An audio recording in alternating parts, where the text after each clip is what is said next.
Esto es El Cernidor. Otros ya te contaron las noticias. Nosotros te contaremos la verdad. Conducen Álvaro Alfonso, Amodio Pérez y Horacio Lampariello.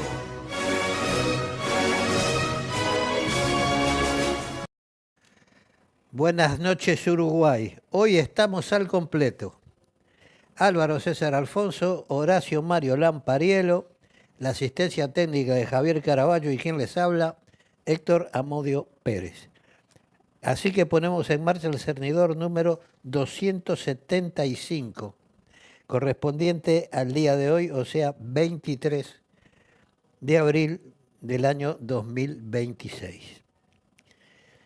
Yo voy a continuar, como les había prometido, con el libro Los audios del ocaso, que aporta mucha documentación y, a pesar de no ser un historiador, su autor, Esteban Perroni, es el que más ha contribuido a que se conozca la verdad de los sucesos del 14 de abril.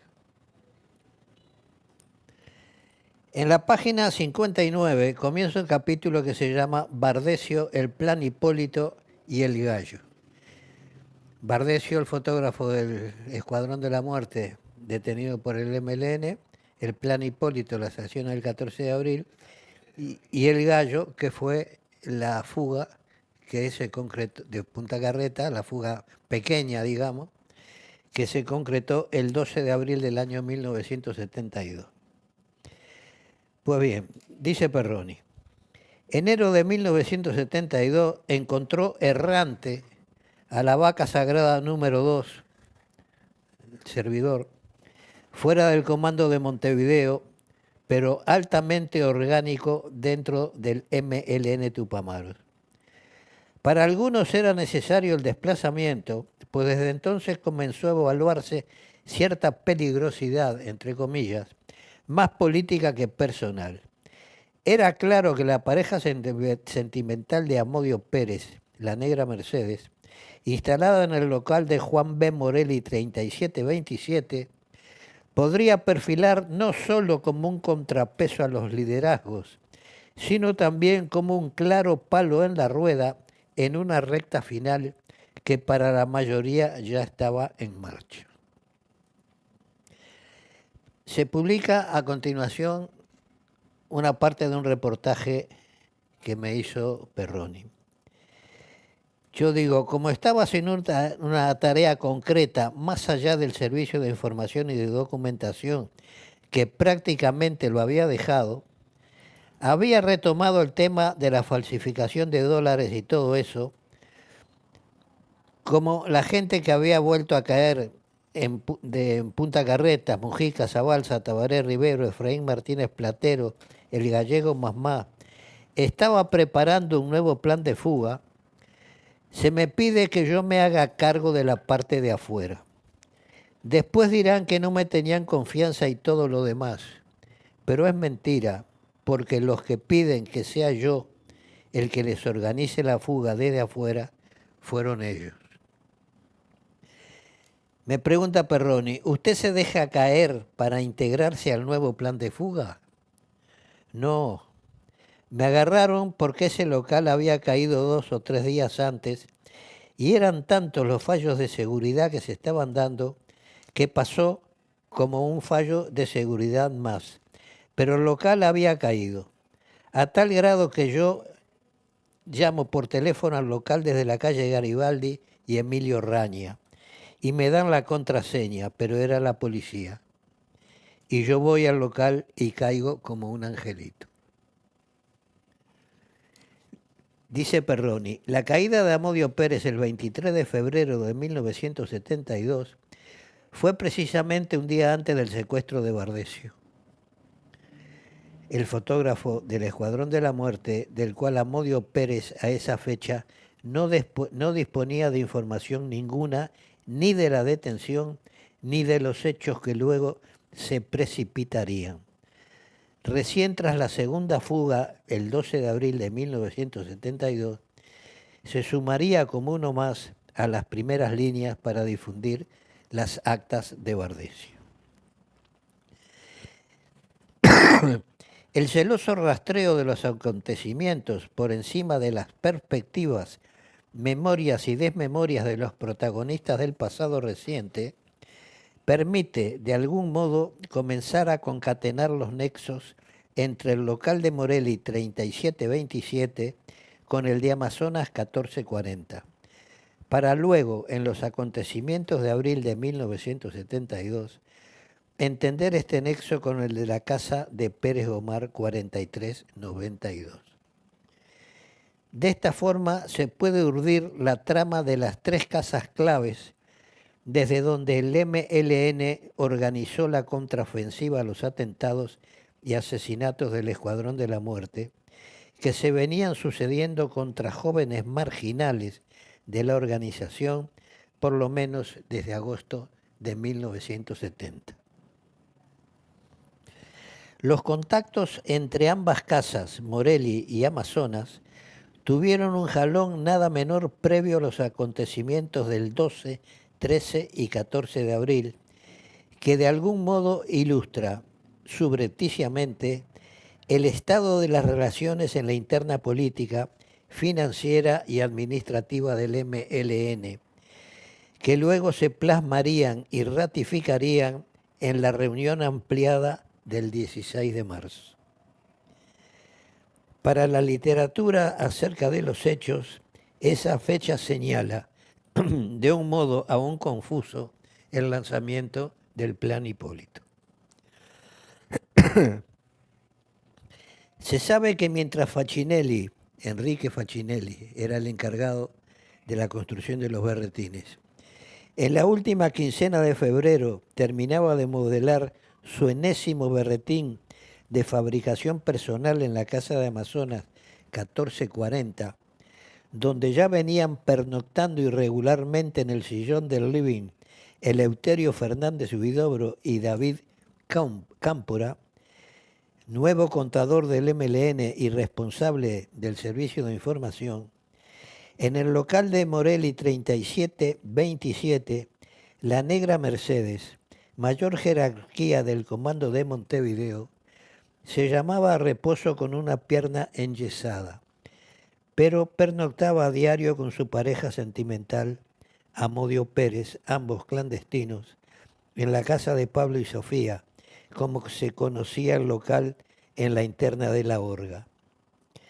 Es decir, la renuncia al comando de Montevideo en diciembre de 1972, solicitada por el Ejecutivo, según algunos, o pedida por el propio Amodio, como sostiene este último, era una renuncia para los papeles escondidos y compartimentados, pues en los hechos y claramente, a partir de su relación sentimental con Alicia Rey, hasta el 23 de febrero, Amodio Pérez venía de algún modo ejerciendo las mismas tareas, nada menores, sin duda, para la organización guerrillera. Continúa la entrevista que me hizo Perroni. Yo caigo el 23 de febrero, un día antes del secuestro de Bardesio. Tenía en ese local parte del servicio de información, parte, no lo tenía todo junto. Y tenía lo que quedaba de los 200 millones de pesos del rescate de Ricardo Ferrés. Esos 200 millones de pesos los conté yo y yo hice 200 paquetes de papel de diario con 1 millón de pesos cada uno. Entonces, cuando a mí me pedían, porque el dinero hasta ese momento, con toda la parafernalia que se dice que yo le robaba dinero al MLN, hasta el 23 de febrero del año 72, el depositario de los fondos del MLN era yo. A mí venían y me decían 2 millones para la columna X. Y yo agarraba 2 paquetes y se los entregaba al miembro del Ejecutivo que me los había pedido, que era siempre Donato Marrero. Cuando yo caigo quedaban 140 millones. 140 paquetes quedaron guardados en el berretín de Juan B. Morelli, que era un agujero en el piso de un placar, chiquito, pero berretín al fin. Continúa Esteban Perroni. Los giros que se precipitarán en la organización del MLN a partir de marzo, 16 de marzo, tornan plausible la idea de que las casas marcaban cierto correlato político del poder interno y del peso de las perspectivas acerca de la recta final en que se vio sumergido el movimiento, más por emoción y autoconvencimiento que por los hechos concretos que dieran crédito a la idea de que la revolución estaba a la vuelta de la esquina. Así las cosas, tras la nueva prisión de Amodio Pérez, los servicios de información y sobre todo los dineros, alguien los trasladó del berretín de Morelli 3727 al berretín de Amazonas 1440.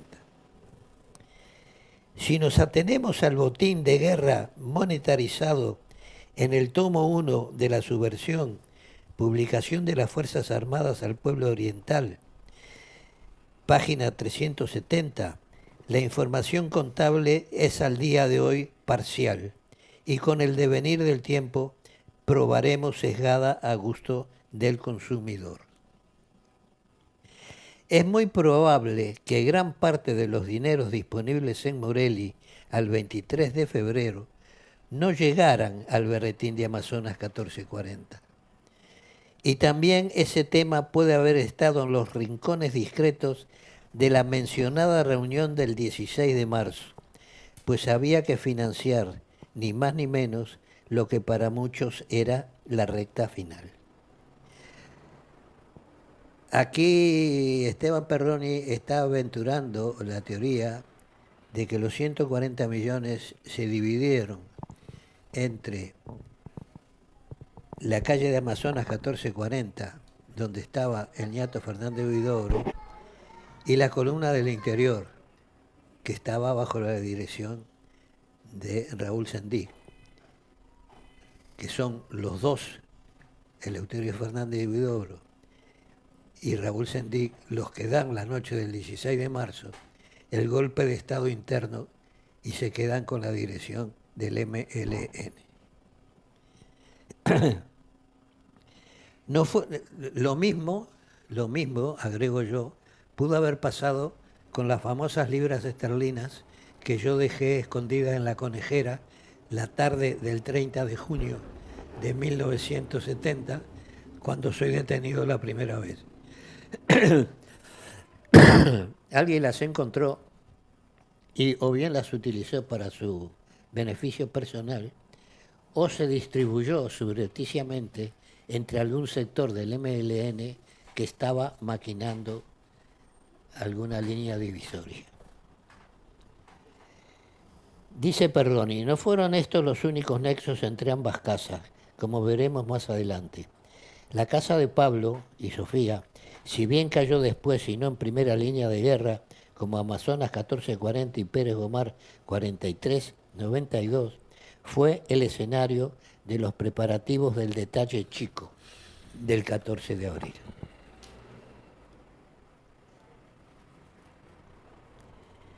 A los efectos de testimoniar la relación en la interna de la cárcel del pueblo, aquí se está refiriendo a la situación personal de Bardesio. A los efectos de testimoniar la relación en la interna de la cárcel del pueblo, el estado de salud de Bardesio y sobre todo sus testimonios, el MLN acordó por aquellos días un secuestro simulado del diputado Héctor Gutiérrez Ruiz, el Toba, quien luego apareciera asesinado en el baúl de un auto en Buenos Aires el 20 de mayo de 1976, junto a los cuerpos de Rosario Barredo, William Waldron y Selmar Michelini, dice Esteban Perroni, en el marco del Plan Cóndor. Aquí se equivoca Esteban Perroni, lo vamos a demostrar en el documental. El secuestro simulado de Gutiérrez Ruiz fue acordado con su familia y cuenta Rosenkopf que la única condición que puso el entonces diputado del Partido Nacional fue que hubiese barajas para el truco.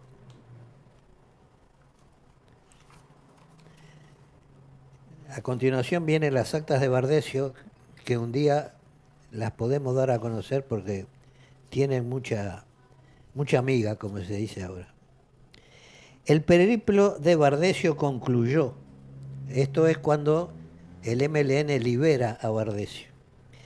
El periplo de Bardesio concluyó por presión de Sanguinetti sobre Wilson Ferreira en la oficina personal del coronel Trabal, donde finalmente Florencio Gravina, el comandante en jefe del ejército, retuvo oficialmente a Bardesio. En una entrevista de escasa documentación pero existente al fin, Bardesio confirmó a Trabal la veracidad de los hechos relatados a sus captores del MLN y pidió protección militar y ayuda para salir del país hacia Canadá cuanto antes, convencido que desde entonces su vida pendía de un hilo. Según Perroni, esta ratificación figura en el documento número 5000/35 de la Dirección Nacional de Información e Inteligencia. ¿5000 o 5001? 5001, /35. Detalle, ¿no? Yo tengo mi convencimiento. Los militares lo dejaron 40 días preso, hasta que después dijeron que no era inocente. Para mí eso. Plan Hipólito, 16 de marzo de 1972, página 90. La perspectiva del tiempo y el análisis minucioso de los hechos permiten explicar que había un camino inexorable a un plan Hipólito de reorganización y respuesta, pero no tan claro a un 14 de abril o noche de San Bartolomé, como le gustaba llamar a Eleuterio Fernández Huidobro, a una acción que rememoraba precisamente las acciones y no claramente los contenidos ideológicos de aquel acontecimiento histórico, ya que durante la Guerra de la Religión en Francia, en la noche del 23 al 24 de agosto de 1572, en París, los asesinados en serie fueron cristianos protestantes de la doctrina calvinista. No fue la alegoría más feliz en la historia de los relatos políticos de Eleuterio Fernández Huidobro, pero la idea quedó clara, y ese fue un pilar clave a resolver en los días previos, durante y después de la inorgánica y ampliada reunión de muchos dirigentes del MLN el 16 de marzo de 1972. También las perspectivas del tiempo y los hechos consumados 50 años después alimentan la idea de que una insistente estrategia de comunicación en la línea de la propaganda armada, pero sabiendo que enfrente se tenía un enemigo más poderoso, pudo haber sido mucho más feliz. Insistir y recorrer el mundo con las actas de Bardesio en la mano, sin acciones militares, pudo haber sido un plan B con el que nadie estuvo de acuerdo. Bueno. En las actas de Bardesio quedaban en evidencia todas las hipótesis y motivos de lucha del MLN, un aparato paramilitar de los gobiernos democráticos, un fraude electoral, se está refiriendo a las elecciones de 1971, y la injerencia directa de los Estados Unidos y el ejército brasileño para acomodar definitivamente las relaciones económicas del Uruguay en beneficio de unos pocos y de las mismas familias de siempre. Por si fuera poco, el MLN tenía convencido de sus motivos de existencia a todos los partidos de izquierda y a las alas progresistas de los partidos tradicionales.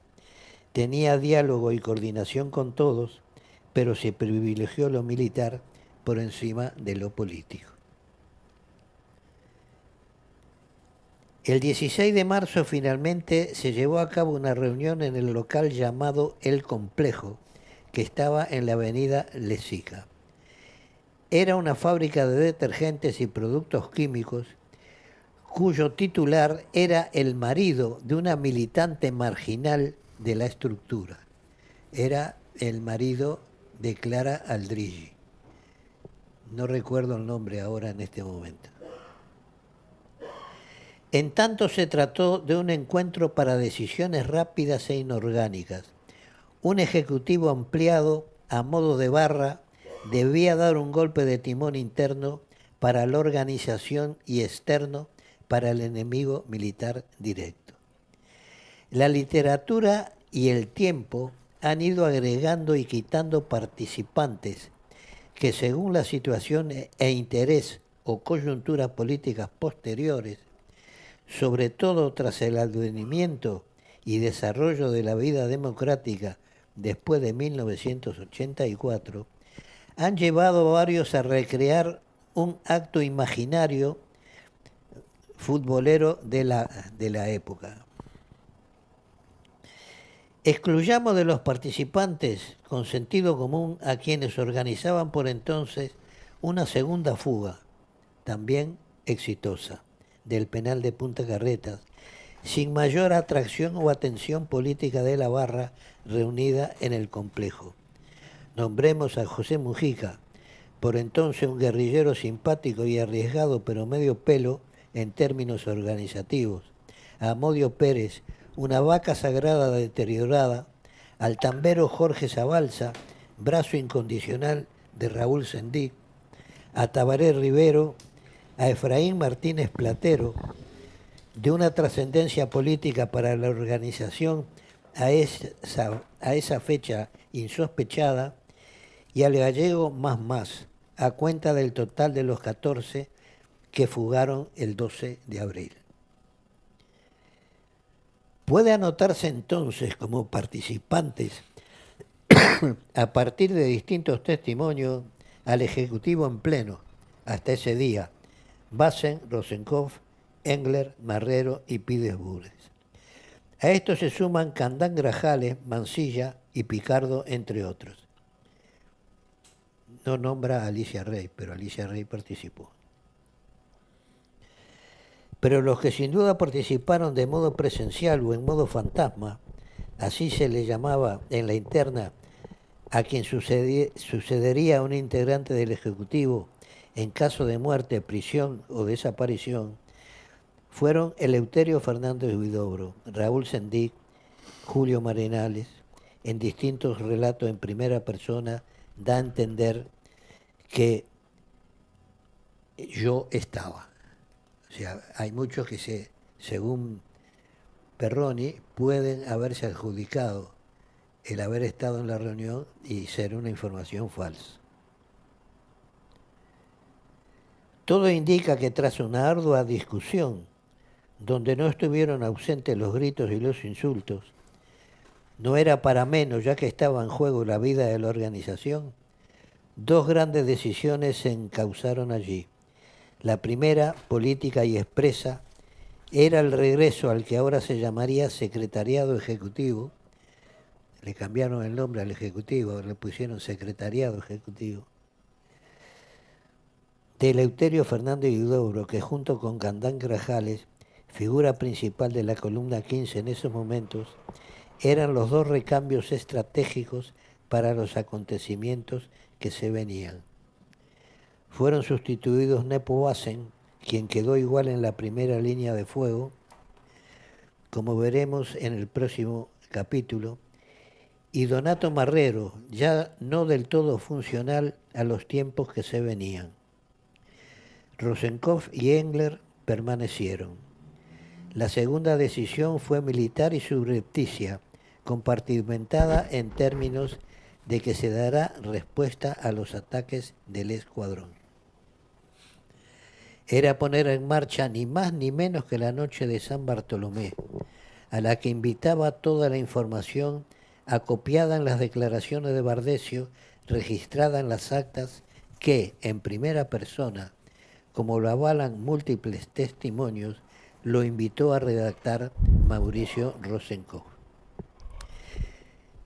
También se decidieron allí algunos cambios organizativos, que es bueno tenerlos claros para entender cómo se organizaron los operativos del 14 de abril y todos los que vinieron de allí en adelante, si bien es sabido que luego de esa fecha la organización fue a los tumbos tomando decisiones con los militantes que quedaban con vida o fuera de las cárceles.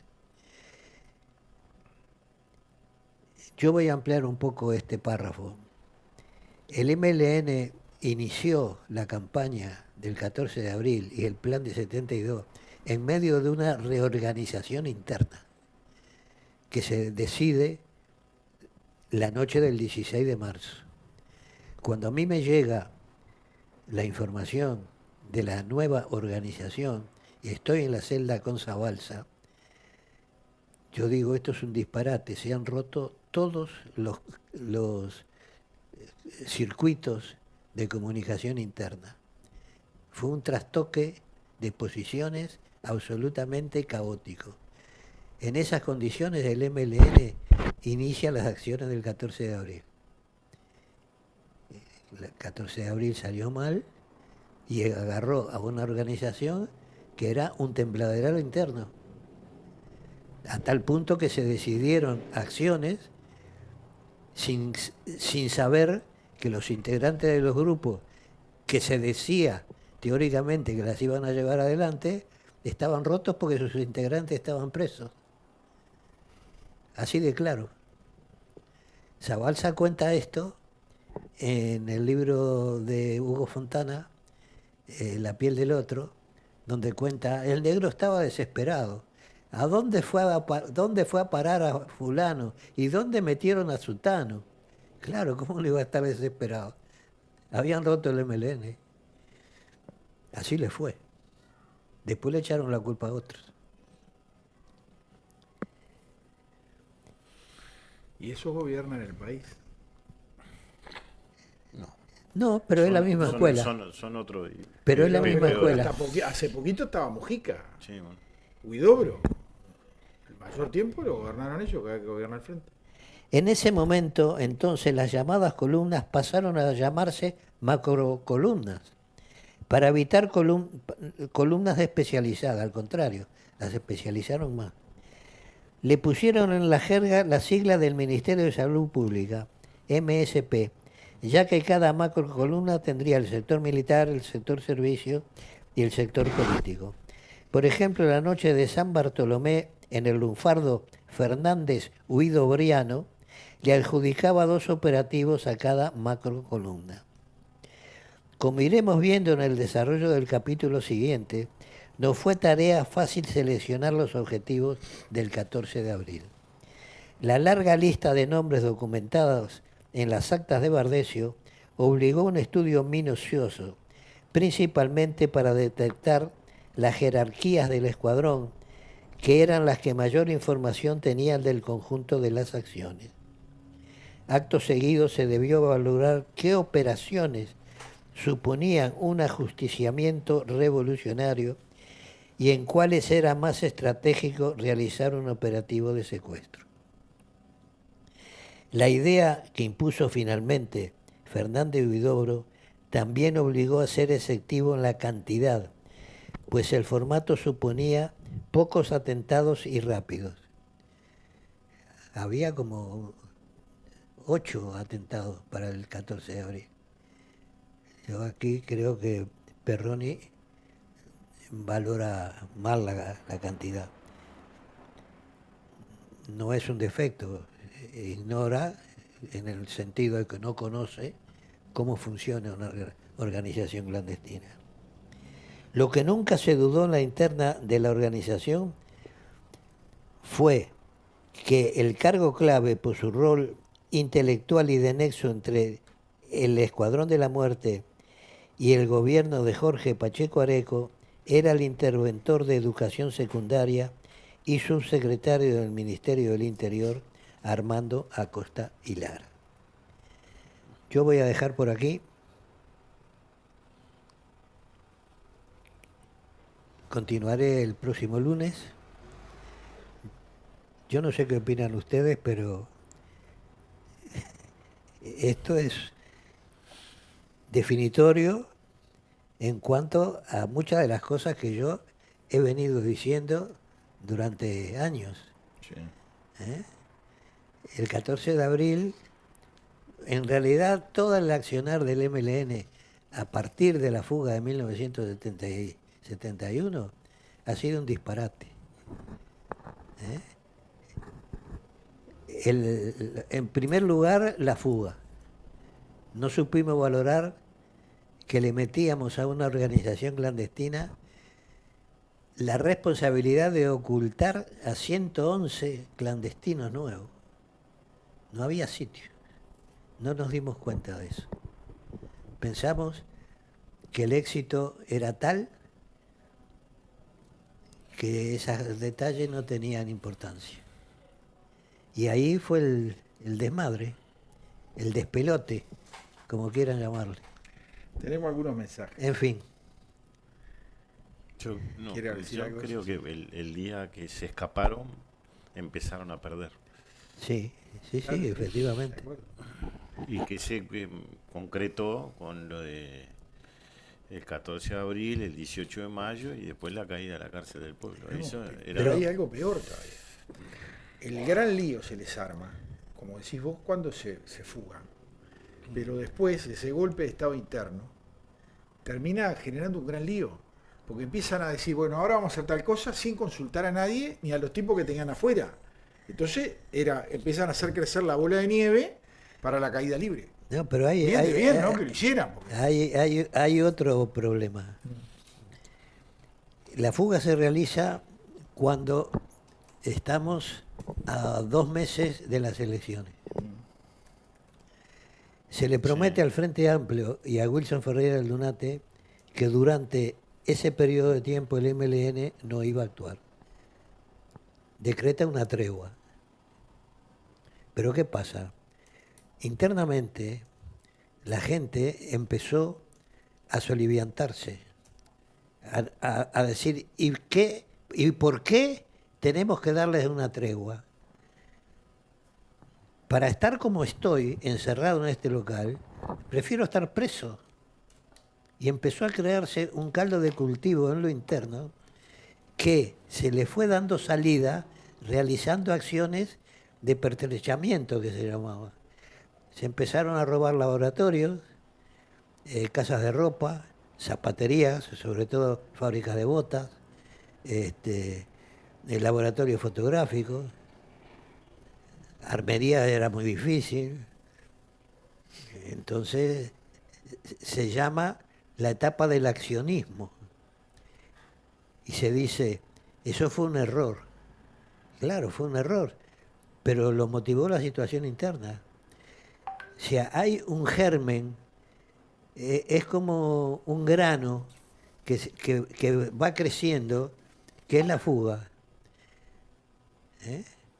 Donde fundamentalmente lo que no se previó fue cómo el MLN en un mes o en 2 meses iba a crecer en esa cantidad de clandestinos. Ya se habían fugado 38 mujeres un par de meses antes, más 111. Sumar. Fue un caos. Había locales con 15 compañeros, 20 compañeros. Eso creó situaciones internas de tensión, problemas de convivencia. Claro. Y hay que alimentar a todas esas bocas. Sí, Exactamente. Por eso salen de choreo, Sí, claro. de trabajar las 8 horas. No el- corresponde. El dinero entraba y se liquidaba rápidamente. La promesa hecha de que nos vamos a portar bien en todo ese episodio va paralelamente con el plan copamiento, ¿no? Claro, Ahí sí, está. sí. Que Sí. tampoco era conocido por todos los integrantes del MLN, porque eran No. reuniones totalmente reservadas en la casa del doctor Butón, miembro del Partido Comunista en el Uruguay. Bien. Para que le llegara rápido la información. Era. Seguro. Y en el que participaron directamente Bassen y Engler. Y bueno, el general Sereñi participó en las reuniones, Rodney Arismendi participó en las reuniones, Rosenkopf también. Y Jaime bueno, Pérez. Sí, Jaime Pérez también. Estaba todo el cuadro. Estaba la trupa ateniense. Ahí está. Y era era una locura, ¿no? Sí, sí. Lo que les decía Arismendi de que las madres iban a salir con los hijos a mostrarlo así para... Si el plan Campamiento era si el Frente Amplio ganaba la elección nacional o incluso la elección departamental, y se preveía, o lo preveían en ese momento, que no se le iban a dar el gobierno. claro, que no le iban a entregar el gobierno. La invasión de Brasil y Seguro. demás. Estaban locos la vida si les venía la invasión de Brasil. Claro, el MLN consideraba que como cuanto peor mejor. Vamos a luchar contra una fuerza enemiga. Sí, sí, está claro. Ahora, que hubo fraude en la elección, No. hasta un miembro de la Corte Electoral del Partido Nacional votó en contra de eso, Seguro. ¿no? Sí. Y además, ¿quién presentó el recurso ante la Corte Electoral? En nombre de Wilson Ferreira Aldunate. Fue el doctor Aparicio Méndez. Después, Que integrante luego- del Consejo de Estado y presidente de la República, los 1976 y 1981. ¿No? Y bueno, la historia de Wilson tiene por lo menos dos historias, dos vidas. Antes de la dictadura y después de la dictadura. Son dos Wilson distintos. Yo tengo algunos mensajes interesantes. Lidia Santos dice, presente, muy buen programa como siempre.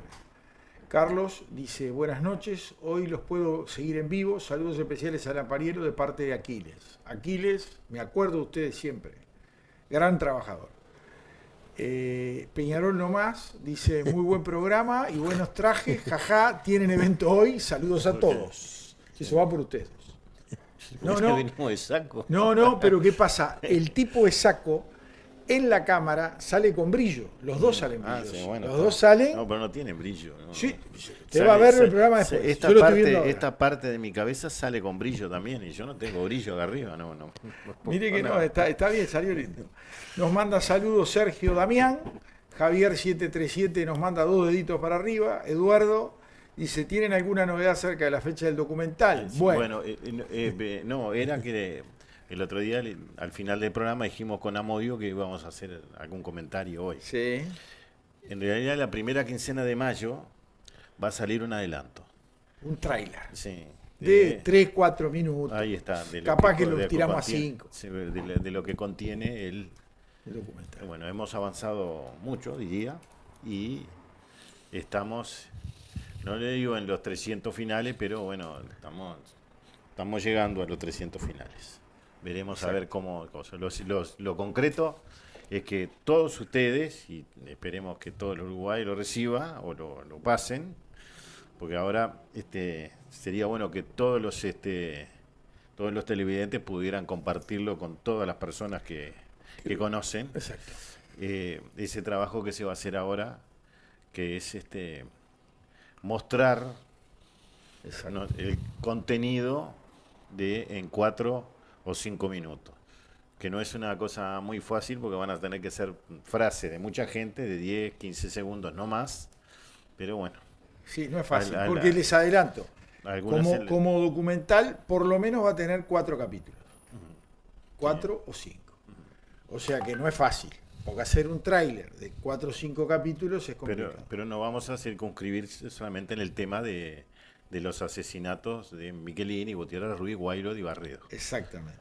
El resto, que está, yo diría, tan jugoso como el objetivo de los asesinatos, sí, ese va a quedar un poco de lado ahora, porque no vamos a meter directamente en el episodio ocurrido el 20 de mayo de 1976 en la ciudad de Buenos Aires. Exacto. Acá dice Tabaré, dice, buenas tardes, saludos a todos, aprovecho a consultar si existió realmente el Escuadrón de la Muerte en Uruguay y su vinculación con Acosta y Lara. Gracias. Después dice Carlos, nuevamente dice, en la elección del 71 no hubo ningún fraude, solo los errores que ocurren elección tras elección. Se hicieron 1000 estudios de esa elección y jamás se pudo demostrar nada raro. Incluso la Facultad de Ciencias Sociales las estudió en detalle y tuvo que concluir, pone entre paréntesis muy a su pesar, que no hubo fraude. Sí. Y es verdad, porque les voy a adelantar algo. Mi madre siendo maestra, era secretaria de mesa o presidente de mesa en el 71, en el Club Marconi, allá en el Cerrito de la Victoria.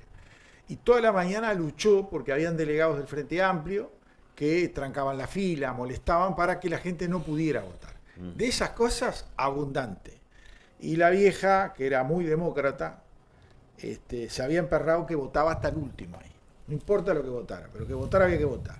Por lo tanto, se peleó con todo lo que tenía cerca hasta que logró encauzar la mesa esa y que votara a todo el mundo. Pidió prórroga y todo, me parece, ese día para poder hacer votar a todo el mundo, ¿no? En fila. Bueno, pero tu mamá fue pacíficamente, se peleó pacíficamente. Sin embargo... Bueno, mira que si voy, vos la conociste, no, sí, sí, claro. La conociste, pero de pacíficamente, Bueno, en el pero, Marconi, en sí, el sí. 71, en el Cerrito, Sí, no, y ella era maestra del está bien, Cerrito, pero ¿no? está bien, pero no Pública. andaba armado. Yo voy a contar No, una anécdota armado, de lo del plebiscito del 89, ¿no?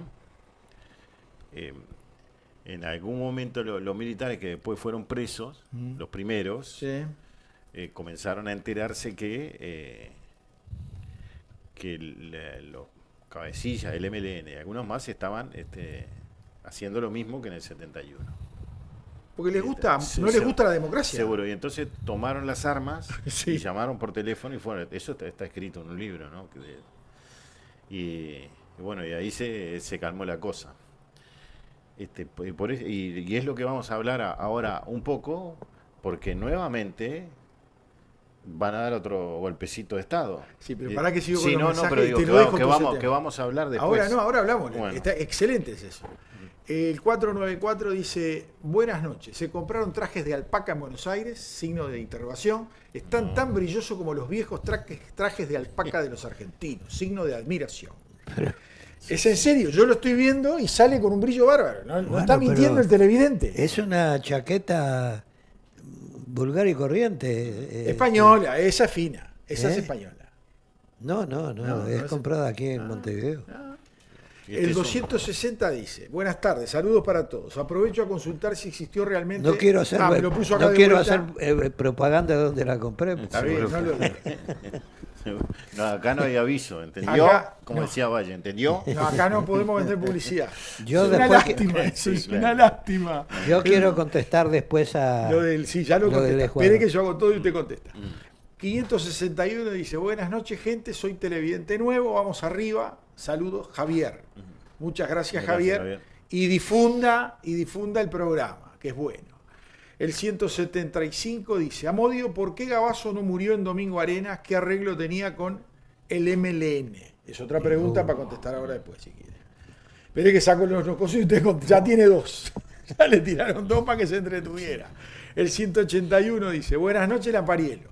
No olvide de mi consulta a Amodio. Es verdad, nos mandaron una consulta que yo no se la pude dar porque no estuve en el programa. Con respecto a la comparación de Uruguay con Cuba, si más adelante con el programa, sigan adelante con el programa, Roberto dice, gracias.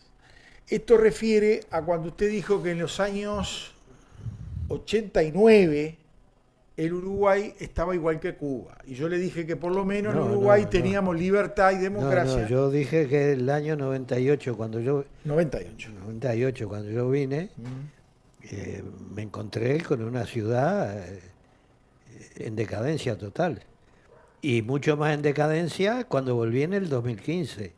Y hoy ni hablemos. Yo había conocido la zona de San Martín desde donde estaba situada la estación Reducto, una zona comercial en pleno auge, con bares, restaurantes, cines. Y yo me encontré con la mayor parte de los locales cerrados, la vidriera, las cortinas rotas, las cortinas metálicas bajadas, todas pintadas, los edificios, las cornisas rotas, con rastros en el suelo. Bueno, pero peor que Entonces, Cuba no.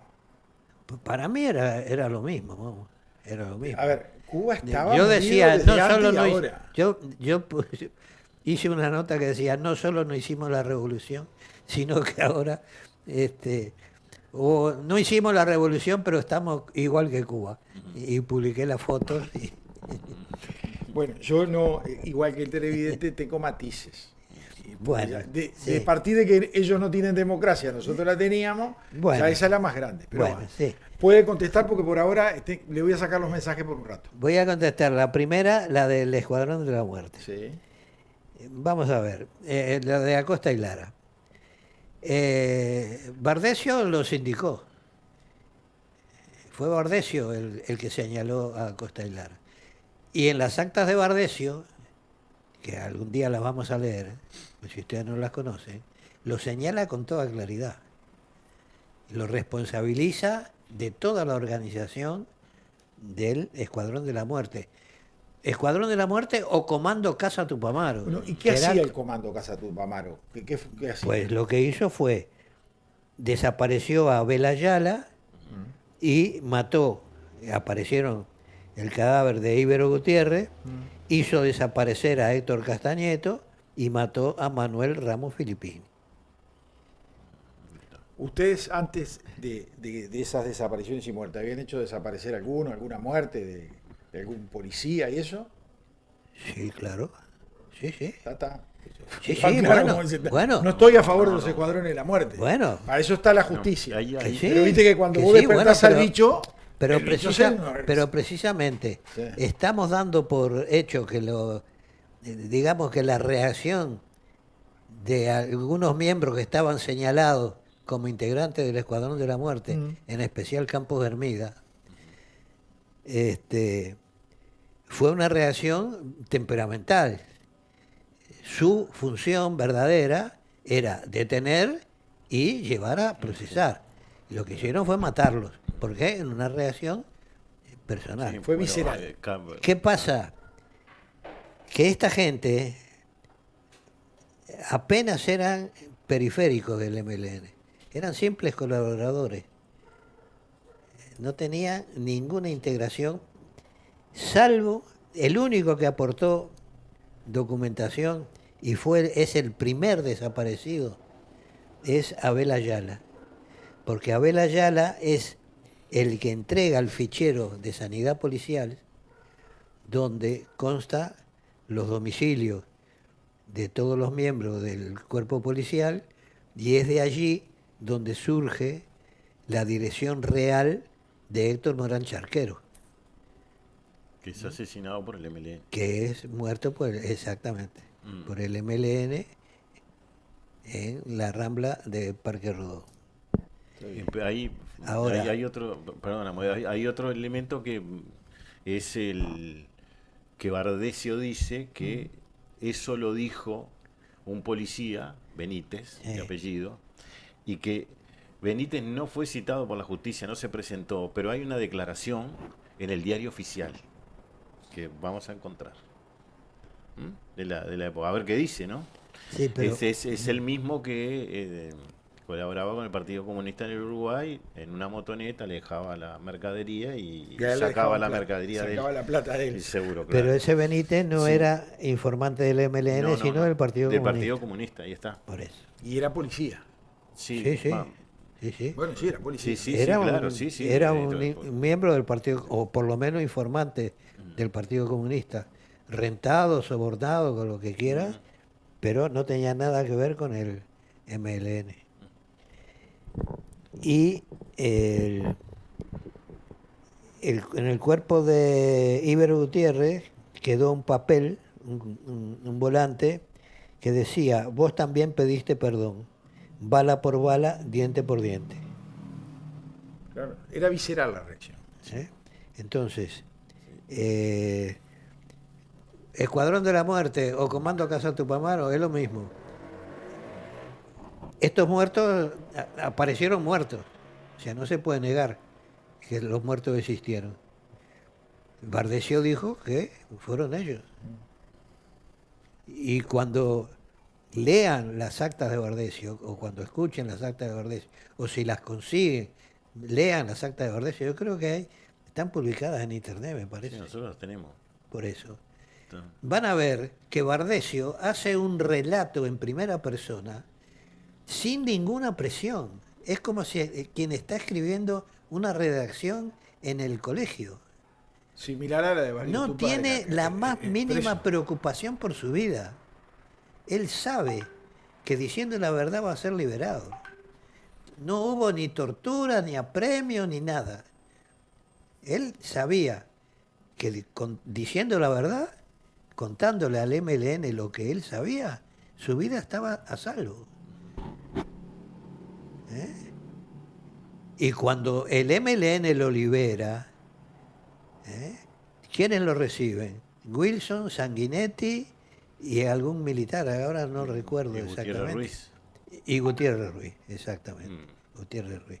Que le había dado Una tarjeta. con su nombre, su teléfono y todo lo demás, para el día que lo liberaran. O sea, todo el mundo sabía que iba a ser liberado, incluido Gutiérrez Ruiz. Después Y Bardesio, el MLN sabía que Bardesio lo iban a liberar. después Bardesio, en un testimonio que nos hace para el libro Los dos demonios, dice que la voz es de él, la letra Exacto. es de él, pero que la información provenía de Benítez. ¿Mm? Ahí está. Sí, pero- No, pero digo, ese la cosa. Benítez. Sí, bueno, pero igual, no, pero pasó la información de Benítez. hay un detallecito para que vea cómo Arismendi todas las veces que podía lo tiraba al óvulo, ¿no?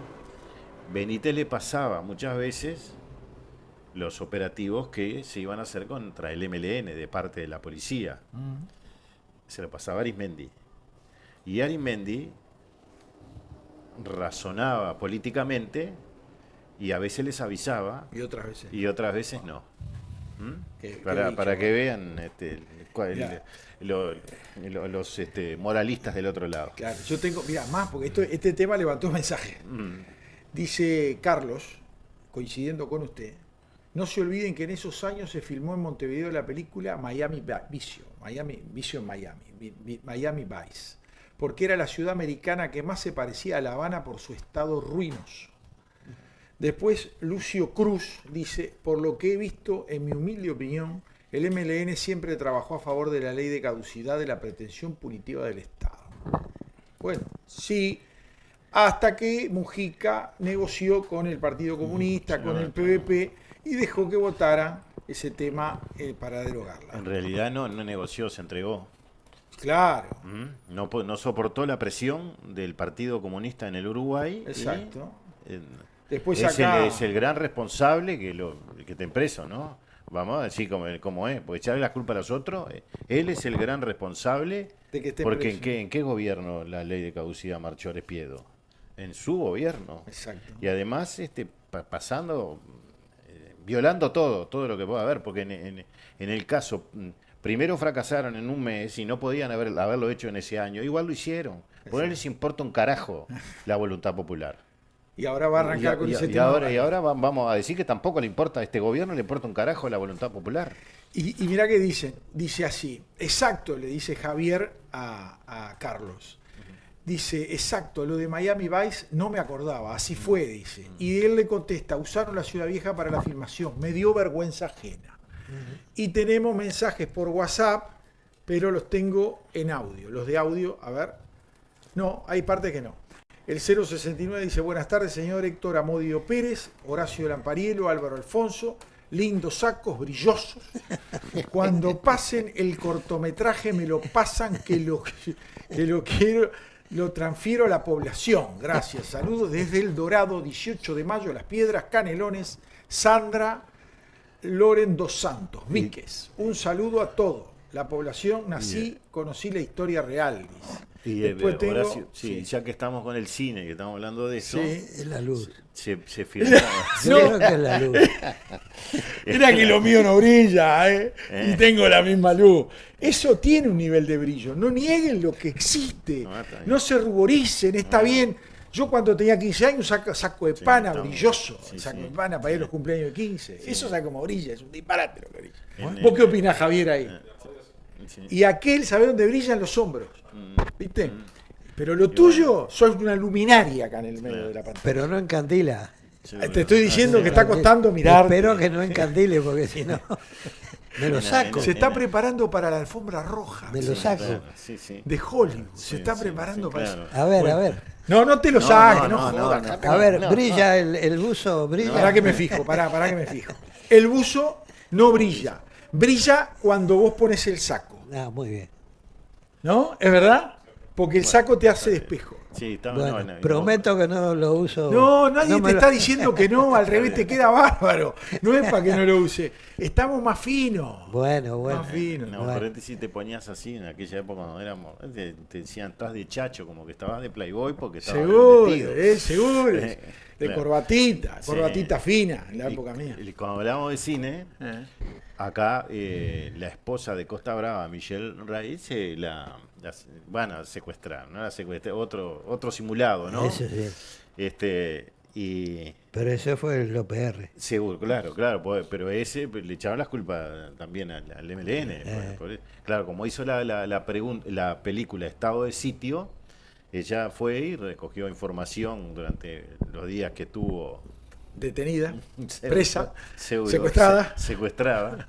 Pero eso en aquella época como que se descubrió, pero quedó como que había sido secuestrada, cuando en realidad ya le había pasado lo mismo en África, ¿no? Porque la solución era venderse, vendía la película. Estuve secuestrado dos veces y hago una película. Seguro, no, porque al parecer el modus operandi para hacer las películas de ese tipo era que, bueno, te saco toda la información, la periodista, y después mi marido hace el guión y hace la filmación. La película de Estado de Sitio, que había estado prohibida, y después de la dictadura se vio. ¿Quiere arrancar con el tema? ¿Que Sí, trajo? pero primero... Dale. no. ¿O quiere que la traje, arranque yo? Yo lo tengo traje. todo. Sí, en realidad lo trajo Orsi, ¿no? No, nosotros no. Orsi lo trajo, ¿estás Sí, seguro? claro. Ah, sí, lo trajo Orsi. Sí. A ver, espere un poquito, acá estoy con... Como quiera. sí. Si quiere, le doy más que tiempo. dos discursos que hizo, Ajá. hablando de la democracia.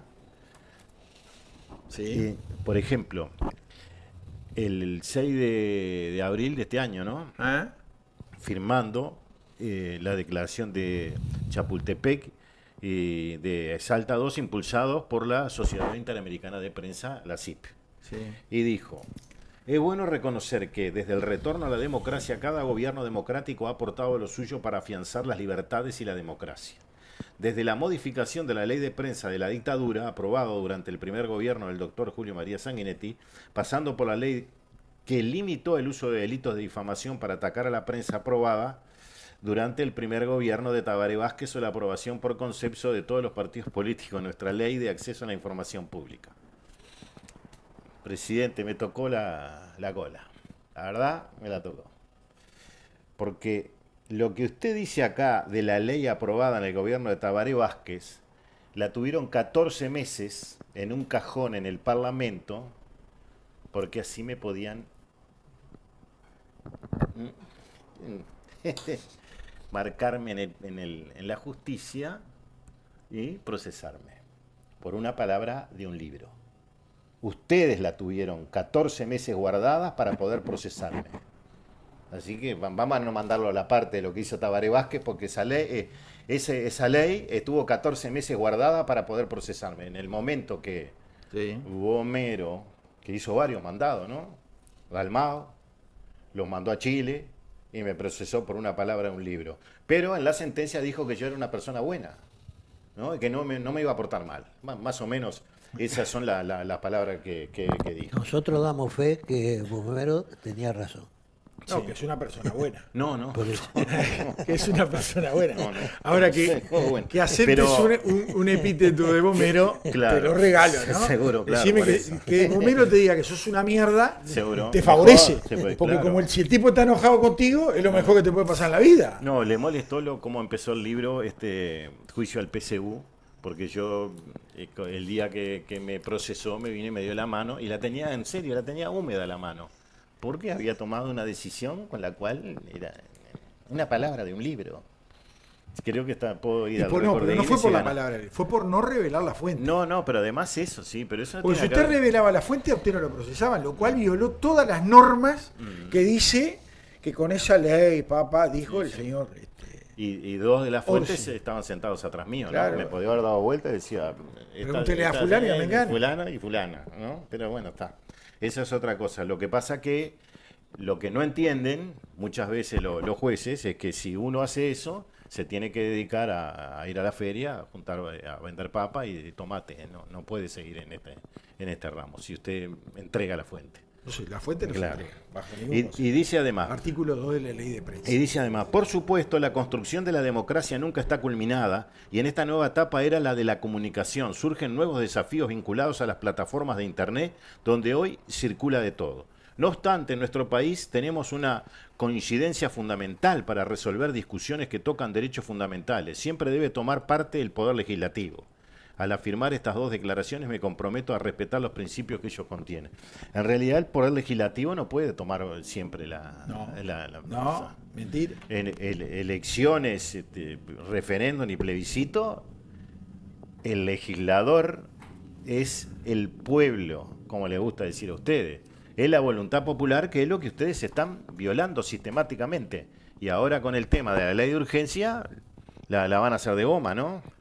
Sí, porque ahora quieren modificar a través del código, la reforma del Código Penal, quieren que determinados delitos,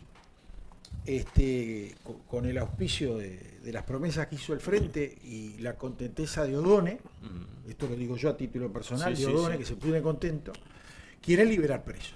Y entonces ellos dicen que no van a liberar presos. Pero si te están diciendo que homicidios, violación de los derechos humanos, pueden ser porque retiraron la mitad de la macana. Ahora pueden mandarlos con domiciliaria. Claro. ¿Cuál es el tema? Rapiña agravada, todos con domiciliaria. Sí, violadores. Violadores, todo con domiciliaria. No vale todo. Porque lo eran escarcelables. Como eso les armó ruido porque la gente los entró a putear, sacaron esa parte y dejaron la segunda parte. Los quiere mandar con domiciliaria. Entonces, ¿por qué incluyen la violación de los derechos humanos? Porque necesitan 2 votos. Y esto lo digo yo, Horacio Lapariela. Porque no tienen la mayoría en diputados. Necesitan 2 votos mínimos de la oposición para sacar la reforma del código. Ya Manini anunció que no van a estar los 2 votos. Pero además. Pero porque lo cuelgan. Claro, si no. pero además, todo fue humo para que Crisol fuera y protestara por algo que no sé por qué protestó. Pero ¿sabés por qué protestó? Solo por ese delito. Sí, pero los demás delitos, los pero violadores, ¿qué todos delito? mandarlos a la casa. ¿Qué delito? Si no hay nadie procesado por delito de lesa humanidad en el Pero Uruguay. era un titular para dejarlo Seguro, contento. claro. Entonces Jorge Díaz salió, hicieron fue el Partido Comunista, ¿no? Comunista de la presidencia con los comunistas de Crisol. Sí, correcto. Y entonces hicieron el paquete, el humo y hoy leía en las redes sociales algunas cosas de gente que escribe cualquier disparate. Menos mal que Crisol esto reclamó. Crisol no reclamó un carajo, lo mandaron a hacer la pantomima esta y nada más. Pero aparte, si reclamaba, tenés que hacerlo en forma general. Porque vos no decís, no, son violadores de los derechos humanos. Muy bien, está bien, tiene razón Crisol.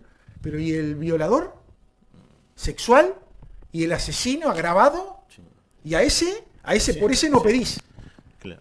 Bueno, O sea, ahora sí, termina su discurso de la libertad de prensa. Dice, para concluir deseo dejar un canal abierto con las autoridades de la CIP para recibir sus consultas y sugerencias ante cualquier asunto vinculado con estas libertades que surgen aquí en Uruguay o en el continente, en el marco de la tarea encomiable que les reconocemos como vigilantes de la situación de libertad de prensa en las Américas. Bueno, abran los archivos del Frente Amplio, ¿no? Estuvieron rompiendo los quinotos durante 20 años los archivos de la dictadura y cuando los tuvieron los guardaron, ¿no? ¿Cierto? Y bueno, y ya a nosotros estamos cansados de patear contra el clavo ya, pero igual seguiremos pateando. Aunque después vamos a leer una resolución o una sentencia de una jueza con el caso Charles Carrera, pero que dice que no entregar la información por parte del Estado es una violación a los derechos humanos. Entonces a nosotros nos violaron, no es mal. ¿No? Y voy a hacer una aclaración. Vieron que yo dije que el que estaba feliz por la reforma del Código Penal para liberar presos era Odone. Y ustedes van a decir, ¿qué tiene que ver el ministro de Economía? Simple. ¿Saben cuánto cuesta un preso por mes en el Uruguay? $1.000. $1.000 por preso por mes. Entonces el tipo, digo, si mando 2.000, 2.500 a la casa, o los libera, me ahorro cuánta plata por mes y cuánto por año. Por eso está feliz O'Donnell. Porque este país está fundido. Sí. Y vamos a hablar de eso después que usted Sí, termine claro. este tema. Siga. Y bueno, y pongo los lentes, bueno, soy como Amodio que veo. No, yo de arranque los uso permanente ya. Sí. Tipo Moisés. Y después en la cumbre de defensa de la democracia, desarrollada el 18 de abril en Barcelona, España. Y dice Orsi, Uruguay cree en el diálogo, cree en las instituciones, cree en la cooperación internacional como única salida viable a los problemas que ningún país puede resolver solo. En segundo lugar, estamos acá porque creemos en la democracia, en un mundo inundado de incertidumbre, en un tiempo en el que las palabras son un conjunto de letras que ordenadas y tipeadas significan poco más que un sonido. En una sociedad que ha dejado de creer, en un planeta en el que la autodestrucción ya es algo más que un asunto de novelistas, nosotros aquí, entre personas a las que nuestros pueblos nos han conferido la responsabilidad de mejorar la calidad de vida de nuestros ciudadanos, decimos fuerte y claro, democracia. Y después dijo, América Latina sufrió el atropello de las dictaduras militares, el autoritarismo se impuso a sangre y fuego, por eso creo yo que nos duele tanto la intolerancia y la pérdida de libertad. Y nuevamente está con el discursito de la cátedra universitaria. La Guerra Fría no existió. Claro. Ellos dicen cualquier cosa. Unos zurdos asquerosos. Yo Puede ser de veo, izquierda, pero no así. escuchando, no había leído ni escuchado. Están en la esas página de palabras. presidencia. Cada vez se parece más al Pepe, Sí. porque habla y no dijo Sí. absolutamente nada. Ya tenés con quién entretenerte. Se No murió el dijo Pepe, dale ahí. absolutamente nada. Está bien que a lo mejor no escuché bien. No dijo nada. Es todo biribiri. Pero Biribiri, no dijo biriburu. nada. Ahora, yo con relación a la opinión pública con respecto a, yo creo, a estos proyectos de ley de conceder libertades anticipadas, Sí. y todo prisiones domiciliarias y todo lo demás, yo creo que estamos sentando un precedente que, desde mi punto de vista, es peligroso. Pero en determinados Que el delitos juicio- es gravísimo. que Ya, es lo, el- ya que es lo- el- ya lo hizo el Frente Amplio que es en, la en el el 2005. peso de la opinión pública, de un sector por lo menos de la opinión pública, porque no sabemos ni siquiera si es mayoritario. No, Y a ver, cuando el pueblo se ha manifestado mayoritariamente en pro de ciertas leyes, ciertas modificaciones de leyes, las están ignorando, porque ahora están volviendo para atrás. lo con que se aprobó en la LUC. LUC. La LUC Entonces- impedía que toda esa gente pudiera salir en forma Entonces, anticipada. yo No creo- dice que modificó la LUC. Te modificó el Código de Proceso Penal, que es lo mismo. O sea que la voluntad del pueblo por el culo, no, por las pero el partes. Código de Proceso Penal hay que modificarlo porque es un desastre. Sí, Toda- pero entrarán a echar cosas. ¿Eh? Sí, sí. Es como el Es un presupuesto desastre. nacional. Ahora que el encargado de modificarla fuera su propio creador, Bueno, claro, es Diablito. como esperar que los diputados y senadores se rebajan el sueldo. Es igual. Claro, Más o menos. Más o menos. Y ya que estamos con el tema de derechos humanos, porque veníamos hablando de Orsi, leemos lo del fallo. ¿Te parece? Bueno. Y después entramos para otro, ¿no? Vamos a entrar en el... No, para que la gente se dé cuenta lo que pasó realmente con este fallo. Dice que la jueza afirmó que el acceso a la información pública constituye un derecho elevado a la categoría de derecho humano. Este es un caso que fue atado por el proceso penal que enfrenta el ex senador frente amplista, aunque hoy casi es senador, Charles Carrera. Va a todas las reuniones del Ministerio del Interior, claro, sale en la tele y todo. Sí, sí. Imputado por la asistencia que se le brindó en particular en el hospital policial, se tramitó un juicio civil por parte de su defensor, el abogado Juan Manuel González Rossi, para acceder a la información que entiende pertinente para el caso y que el Ministerio del Interior se había negado a entregarle en un pedido de acceso a la información pública. El hombre acá da un detalle interesante, que después de 20 días, si no te contestan, es como que sí te van a contestar o te van a entregar la información. Pero ¿qué dice la sentencia? En la sentencia judicial, 6 días después de vencido el plazo, la ministra de Defensa hace como 7 meses que no debe un un pedido que le hicimos de un documento que sabemos lo que dice y lo tiene la imagen necesitamos y no la No la lo quiere larga, entregar. ¿no? Muy fuerte. ¿Qué tendríamos que hacer nosotros, no? Publicar lo que dice. Sí. Sí, ¿qué es lo que vamos a hacer? Sí, sí, Y claro. después que lo niegue. Claro. El encargado de despacho de la Dirección General de Secretaría del Ministerio del Interior resolvió disponer el uso de la prórroga establecida en la Ley de Acceso a la Información Pública. El abogado González Rossi, esto es una información de subrayado, del observador, perdón. El abogado González Rossi alegó que no resulta admisible hacer uso de la prórroga, puesto que el silencio positivo se verifica en el momento inmediatamente después de finalizar el plazo legal. Citó la ley 18.381 y afirmó que establece que vencido el plazo de 20 días hábiles desde la presentación de la solicitud, si no ha mediado prórroga o vencida la misma sin que exista resolución expresa notificada al interesado, éste podrá acceder a la información respectiva considerándose falta grave la negativa de cualquier funcionario a provérsela. Es decir que en este caso ni siquiera mandaron la prórroga de los 20 días. No. González Rossi afirmó también que el Ministerio del Interior ha sido absolutamente omiso en brindar respuesta ni franquear el acceso a la información solicitada y además reclamó a la jueza que se lo intime a entregarla en 72 horas y se impongan astrientes de 5 unidades reajustables por cada día que incumple entregar la información. Por esta demanda se realizaron 2 audiencias. La primera fue el 11 de febrero del 2026. El Ministerio del Interior contestó la demanda y adjuntó un informe de la Dirección Nacional de Sanidad Policial con parte de información y alegó que hay datos que no están o están dispersos para no entregarlo. En la segunda, el 25 de marzo del 2026, la jueza escuchó a las partes y fijó la fecha de dictado de sentencia para el 15 de abril. Al dictar su fallo, la jueza Ferrer Sugo consideró que el acceso a la información pública constituye un derecho elevado a la categoría de derecho humano, ya que la forma parte del necesario contralor que pueden y deben efectuar los ciudadanos y habitantes de la República de las acciones llevadas a cabo por los organismos públicos, sean o no estatales, que involucren intereses generales. Agregó que el fundamento del derecho a la información pública es constitucional y que pertenece a todas las personas, sin discriminación por razón de nacionalidad o carácter de solicitantes y que se ejerce son necesidad de justificar las razones por las que se solicita la información. Escuche, es lo que hay valor, te dice. Es lo que hay valor y punto. Yo tenía un tema para hoy. Tengo 2, pero creo que vamos a tener que meterlos a poco.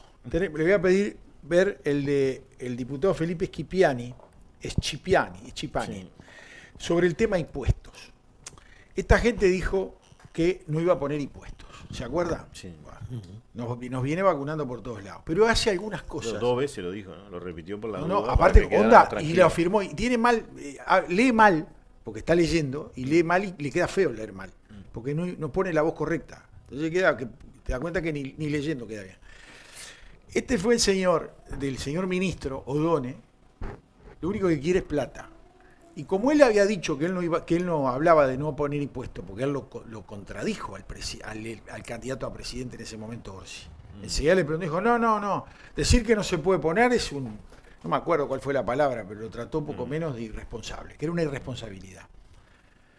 Agarró, y cuando tienes que hacer el cálculo para las franjas del IRPF o del IAS, el IRPF son de los activos que ganen más de determinada franja, plata, pagan.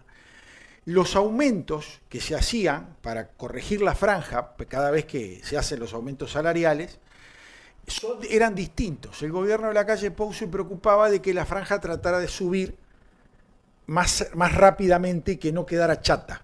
Porque si la franja queda chata y vos la haces como la hace ahora el Frente Amplio, según la inflación, como la inflación está baja, decidieron hacerla por la inflación. Entonces la primera franja sube poquito, la segunda sube poquito y la tercera sube poquito, pero el salario, donde negocie por más de la inflación, o sea, el esfuerzo de los sindicalistas logran que el capitalista voraz y asesino les dé más plata. A ese lo cagan, porque ese pasa la franja más rápido, el que está en el borde pasa. ¿Está bien? Vamos a escuchar lo que dice Schipiani y podemos seguirlo comentando. Sexto ajuste fiscal del Frente Amplio.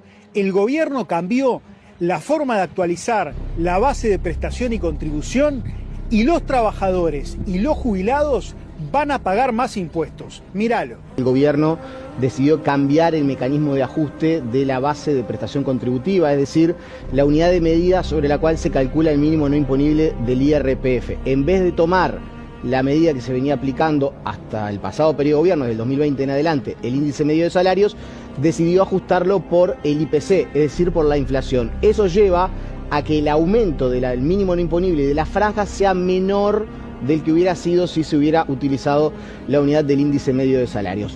Los que llegaron al gobierno diciendo que no iban a poner más impuestos, golpean una vez más con este cambio metodológico a trabajadores y jubilados.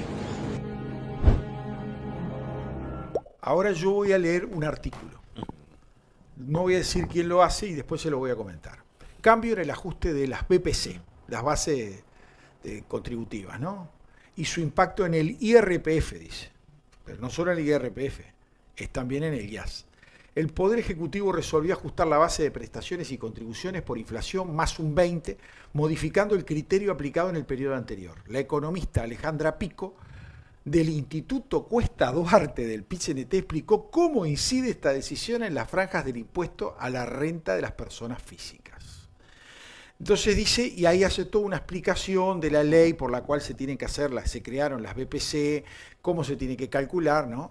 Entonces la economista dice, primero le saca un poco el cuerpo para no pegarle duro, pero en determinado momento dice, la BPC es la que fija las franjas y luego las tasas por las cuales se aporta el IRPF. Y entendemos que debería ajustarse en línea con el costo de vida, es decir, con la inflación o el IPC, señaló Pico. Ese recordó el criterio aplicado desde la creación del BPC en el 2004 y durante los gobiernos del Frente Amplio.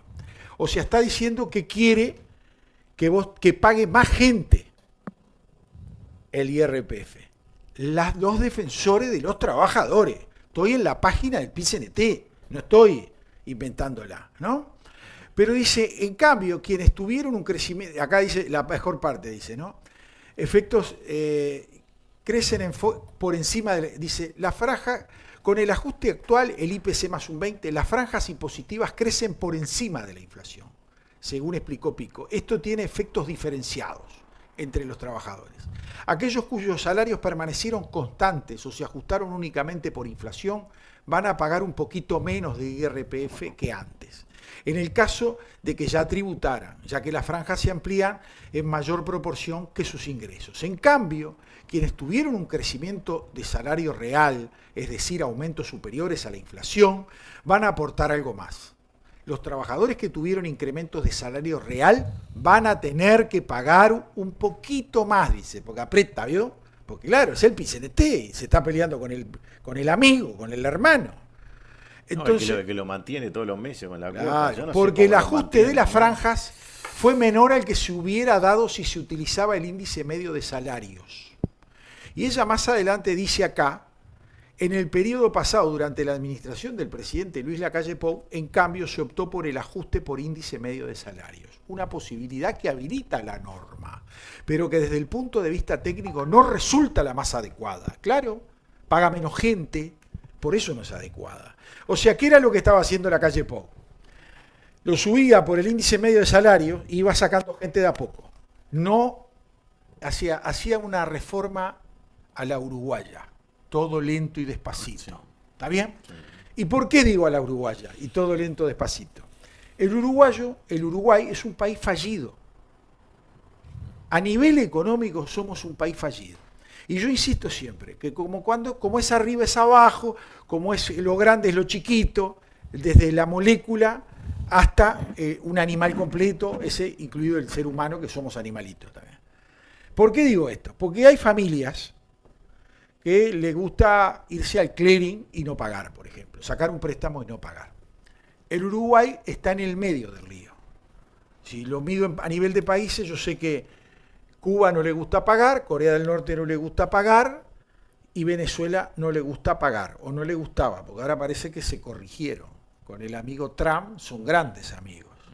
Y lo único que hicieron fue le llevaron a Maduro, le llevaron a la mujer de Maduro, y ahora empezaron los cambios. Ya Vladimir Padrino, que era el ministro del Interior, ya se lo sacaron, lo mandaron a otro ministerio, Agricultura y no sé qué cuerno, siguen siendo todos los mismos, no dicen que son amigos de Trump, pero son casi amigos de Trump, ¿no? No sé qué, son empleados, tenés razón, le diste, te felicito, Álvaro. Esa fue la frase, son empleados. Entonces, estos muchachos, con este lío que están armando, el Uruguay en qué etapa queda, ¿no? Y no quedamos como Argentina, porque en su momento Argentina dijo no pago, pero después empezó a pagar, nosotros somos buenos pagadores, y nos siguen dando plata. Pero yo les voy a dar una cifra. El déficit fiscal anual del Uruguay, ¿quieren dar alguna cifra a ustedes? El anual, no el quinquenal, el anual. No lo descubro porque usted me la dijo. Yo se la dije a usted. No tengo ni idea. ¿Sabe todas las mañanas cuando nos despertamos a Dios, el Uruguay incrementa por el déficit fiscal que tiene, generado por las malas políticas estatales, 10 millones de dólares por día. Por día, cuando abrí los ojitos, cuando usted abre los ojos, 10 millones de dólares más de deuda. Porque si es déficit fiscal, de algún lado la tenemos que sacar, ¿no? O sea que son 3.600 millones de dólares por año de déficit fiscal, que va a la deuda externa. Entonces la deuda externa año a año 3.600 millones de dólares. Algo así como 18.000 millones de dólares en un quinquenio. Entonces sigo insistiendo. Un periodo de gobierno, un quinquenio.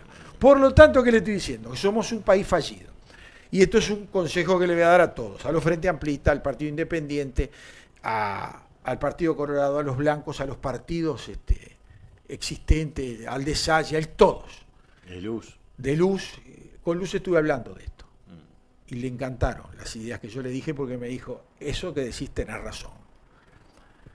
Señores, hay que hacer una revolución en el Uruguay, pero una revolución financiera. Una revolución sin armas. Pero hay que cambiar la metodología, porque si vos en una familia ganás 100 pesos y todos los meses gastás 110, estás en déficit y estás fundido. Y nosotros seguimos. ¿Y quién los van a pagar? Y lo pagarán nuestros nietos. No, lo van a pagar nuestros tataranietos. Eso, y no sé si lo pagan. Acá hay que hacer una revolución. Tenés que achicar el Estado. Yo no estoy pidiendo echar a los funcionarios públicos, estoy pidiendo reordenar los funcionarios públicos. Y van a decir, no, Lampariello, la estabilidad del funcionario público, la inamovilidad, no lo podemos mover. Bueno, va a haber que incentivarlos para que acepte. Si yo tengo un electricista en AFE, que no funciona, que no están dando, y lo necesito en Antel, mire, mi amigo, le ofrezco ir a Antel. Pueden empezar por ANCAP, por el Portland. Pueden empezar por ahí. Claro. Sí. Si les da los huevos. Sí, claro. Entonces empiezo a pasar gente. Eso tengo que incentivarlo. Acá en este país se hizo eso, un incentivo. Cuando se incentivó que se retiraran con los sueldos, ¿se acuerdan? Sí. Yo no sé si ese sistema o no. Y el 3x1 que había puesto Jorge Valle. No tomás cada 3 empleados que renuncian, se jubilan, se mueren o los terminás sumariando y los tenés que echar, entra uno solo. Como hay sectores que te va a faltar gente y son necesarios, es que digo reorganizar. Pero o se achica el Estado o terminamos en un lío. Y lo que dijo usted, lo hablamos el otro día. ANCAP es facilísimo arreglar el tema del Portland ANCAP. Los muchachos del Portland ANCAP están en conflicto. Yo le digo, muchachos, vengan. Sí. ¿Vio toda la maquinaria esta que necesitan para hacer el Portland? Sí. Bueno, se las voy a dar en comodato. Me la van a pagar dentro de 10 años. Ahora son dueños de una empresa que produce Portland. Dejo de pagarle sueldo, administrenla ustedes, no me paguen las máquinas, dentro de 10 años hablamos. Ya por lo menos ahorro. Salieron todos corriendo. Es como no te agarra nadie. No, el Frente no se anima a ofrecérselo. Eso se lo puede llegar a ofrecer los partidos fundacionales o algún partido nuevo, pero no se lo van a ofrecer. El correo da pérdida todos los años y perdió un contrato que tenía con Temu para repartir. ¿Saben por qué lo perdió? Que lo agarraron empresas privadas, porque entregaba tarde los paquetes. Y como Temu, si vos le entregás tarde un paquete, tenés derecho a reclamarle un reembolso, 75 pesos, 100 pesos. Para los chinos mucha plata eso, ¿no? Sí. Dijeron, no, con el correo perdemos plata. ¿Y saben por qué perdían plata? Porque no salían a entregarlo. Te llamaban de la oficina esta que tenemos acá cerca, en La Paz y Ejido, una de los círculos de ellos. Te llamaba y dice, mire, venga a retirar que tiene un paquete de Temu. Pero a mí me dijeron que me lo entregan en la puerta. No, tiene que venir a buscarlo, no tenemos personal, venga a buscarlo. Y después quieren que los chinos los contraten. Una de las cosas que hay que corregir es Sí. el tema del comercio y la intermediación y todo eso. También. Porque eso encarece la canasta familiar un montón. No, espere, la solución es otra. Para revolucionar esto, bajo el IVA del 22% al 10%. Sí, bueno, No, espere. Al mismo tiempo pongo una ley que diga que el empresario que evada el IVA será procesado con prisión, no es para que veo que cuando te la doy sin boleta. No, se te termina el sin boleta. ¿No? Y lo pongo a prueba un año. Yo creo que la evasión, que dicen que es un 20, dicen acá. Yo estoy convencido que es más de un 50 la evasión. ¿Está bien? Se termina. Y si no se termina, bueno, tenés que reorganizar de otra forma, tenés que ir achicando el sí, Estado. yo no voy a justificar a los evasores, pero la evasión fiscal es una respuesta Al impuesto alto. al- Por eso quiero bajarlo. Exactamente. Lo pongo al 10. Automáticamente le subo los salarios a toda la gente que trabaja en el Uruguay, porque usted va a tener mayor poder adquisitivo. Sin aumentarte un solo peso, tu plata va a valer más. Bajándolo del 22 al 10. Vas a tener que achicar el Estado, papá Estado, ¿no?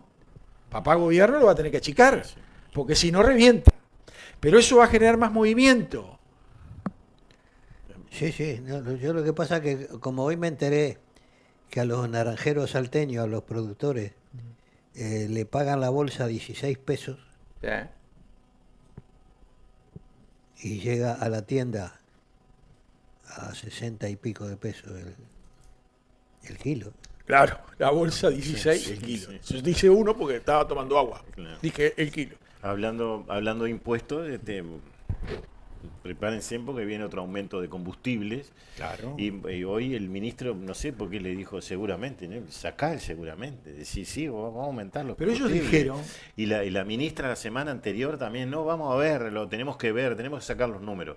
Lo que antes no servía, ahora sirve. Porque antes mensualmente se ajustaban los combustibles, para atrás o para adelante, poco para atrás, tal vez sí, pero iba para atrás a veces. Ahora llegaron al gobierno y dijeron, no, cada 2 meses, ¿no? No, porque esto es un disparate, todos los meses. hay la que dar gente- estabilidad, seguro para la estabilidad, gente tiene que estar... 2 meses. Por culo te van a dar 2 estabilidad. meses. Bueno, pero ahora como tengo que aumentarlo, vuelvo al mes. Es decir, que lo que hizo la calle Pou parece que estaba bien, si tengo que aumentar los combustibles. Son en serio. No, pero son malos en serio. vos Son- sabés. No, pero y la otra que se Mira, mandó además el se burro ve que este no hablan con la de gente, Vergara. porque esto es general, con cualquier persona que uno ya encuentre, se encuentra algo molesta, lo haya votado o no los haya votado, Tanto caliente. por el elenco de gobierno que tienen, que es muy malo, Vos, el pero- peor de la historia. Sí, este es peor que el de Mujica, Modio. Te aviso que este es peor que el de Mujica. ¿Viste el tema de Vergara? Sí. Salieron a decir que tienen que registrar y patente para los patines eléctricos. sí. Y ahora, claro, le empezaron a gritar que no vas a cobrar, le gritaban, ¿no? Entonces el tipo dijo, no, dijimos patente, pero no es para cobrar, es para tenerlos individualizados. Claro. Tienen una marcha atrás. Sí, ahora salió el de la UNACEB a decir que sí, que es para tenerlos registrados por el tema del Pero eso es tránsito, otra cosa. que, claro, eso es una cosa Eso hasta no es lógica. patente. Cuando Seguro. decís patente me la querés cobrar, Seguro, papá. es una cosa lógica. Si nadie hubiera pateado, te la encajaban la patente. Claro, y lo la que pasa es que le saltaron hasta los frentistas, Seguro. porque los frentistas tienen guita. Ah. Y tienen para tener las patinetas eléctricas, Seguro. que no son baratas. Sí, sí. ¿Está bien? Siga, don. No, y tenemos el humo social ahora, ¿no? Que el humo social se viene con todo, la cosa. Y ya Odone, que ahora está en una fiestita acá en la Ciudad Vieja, Sí. con su supuesta ex empresa, porque en realidad puede seguir vinculado, ir a ver a la gente y saludarlo, y eso es seguir vinculado, no como empleado o como jefe o como que le que sea, pero sigue, ¿no?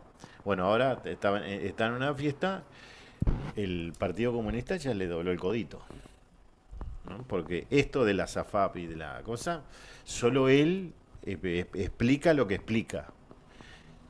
Esto también es parte de la ley de urgencia, de la votación, ¿no? Sí, del plebiscito. Sí, del plebiscito. A ver, ¿cuándo van a ver si 61 y 39? ¿Cuánto, qué es más? 61. Bueno, si 61 dice no, ¿por qué? Y entonces sale el Partido Comunista y dice no, pero hay que atender al 39%. ¿Y por qué hay que atenderlo? Si perdió. Claro, porque es lo mismo que decir, nosotros nos juntamos los tres y decimos, vos sabés que, y agregamos a Javier también, Javiercito Caravalho. seguro, que 4 le decimos, mirá, no nos gusta Orsi, así que vamos, vamos a sacarlo, elecciones de nuevo, quiero otro, no me gusta este. Te estás poniendo parecido a Wilson del 71. Sí, seguro, claro, no, pero... Estás igualito que Wilson del 71. Sí, pero no, No, el del 85. No promuevo determinadas cosas. Pero digo, no, porque es un ejemplo. Sí, es un ejemplo válido. Totalmente válido. Claro. Y entonces, ahora quieren. Y esto era obvio que el informe iba a ser ese. Él dice que había un representante del Ministerio de Economía. Pero que no, que no tiene información, que tenía algo de información y que era no, que las AFAP no se tocaban. ¿Cómo que tenés algo de información? ¿Tenés un representante y el tipo no viene o la tipa no viene y no te cuenta todo? Echalo, estamos gastando plata, seguro, claro. Cambialo, sacalo y ahorrá que a vos te gusta ahorrar. Y era obvio que venían con este ataque. Después... Pero vamos a explicarlo cómo va a ser el ataque. Seguro. Vamos a explicarlo. Pero quiero te lo doy para explicar. Levante el centro. Me entré a fijarme cuando pierden los referéndums, qué es lo que dicen, y en realidad esto viene de la ley de caducidad del año 89, que dijeron, sí, bueno, perdimos, está, pero el 43% votó. Sí, pero los otros fueron el 57%, perdiste. Seguro. ¿No? Y después perdiste de nuevo. Y perdiste de nuevo porque el MPP no sobró. Si no perdían. En la del 2009, si el MPP hubieran sobrado, y yo voy a contar una anécdota, los dos lo conocemos, quién es, ¿no? Dígalo. Sí, lo llamaron Fernández Huidobro y Mujica. Y ahí fue que se habló y le dijeron que querían una especie de reconciliación con el Partido Colorado. Que era una cosa hasta lógica, ¿no? Y dice, pero ¿cómo si ustedes van a reconciliarse con nosotros si ahora están en la ley de caducidad, que todo lo que costó y van a la quieren derogar? No. Deme la mano, Modio. Vaya tranquilo, amigo. Está todo arreglado. No sobraron. Y después van y se patean contra la piedra.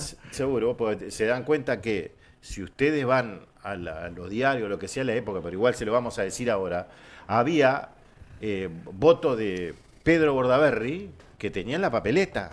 Claro. ¿No? Sí. Pero no pocos además, ¿no? No, muchos sabían. Seguro. Y bueno, y blancos también. Por supuesto. Pero, imagínate que ganó el frente. Seguro. Por muerte. Y después todavía que te ganan, pierde el plebiscito, claro. No sobró ninguno de ellos, iban todos atados. Claro, y además las encuestadoras se equivocaron, claro, porque dijeron, el frente obtuvo tantos votos, bueno, entonces, más los otros que pueda haber, se derogó la ley de caducidad. No, pero faltaba el huevo de... Hubiera sido más digno. ¿sabes? Seguro, claro. Hubiera sido digno. Sí, hubiera sido más digno que lo que hicieron para hacerlo en el 2011. Pero yo te voy a decir algo, lo de la SAFAP es lo que quieren hacer ellos. Yo no soy hincha de la SAFAP como están ahora, yo se lo he dicho siempre. Yo creo que la SAFAP tiene que funcionar distinto. Claro, pero se da cuenta que en los hechos, la maniobra, pues todos pueden hacer maniobras políticas y están en todo su derecho y la hicieron muy bien, era para que se respetara la ley de caducidad. Seguro. ¿No? Exacto. Si uno no sale, bueno, con dos, y bueno, después vinieron a la carga y vino el Partido Comunista en el 2011 a la carga Y se otra lo vez llevó puesto y se lo porque- llevó puesto a Mujica. Y es el responsable, porque no tuvo los huevos para decirle, no, venga, no Los jodan que están más en con Domingo esto". Arena y con domiciliaria saben a quién tengan que apuntarle. Seguro, a claro, pero Mujica. no he visto que le apunten contra él. No, algunos sí, otros Sí, no. sí. La mayoría. No, pero están públicamente no he visto que No, así no han que dicho salgan a nada. darle con el caño. No, no han porque dado. es el responsable directo de que estén presos. Exacto. Porque él no aguantó la parada. Lo empujaron y se lo comieron por Sí. arriba.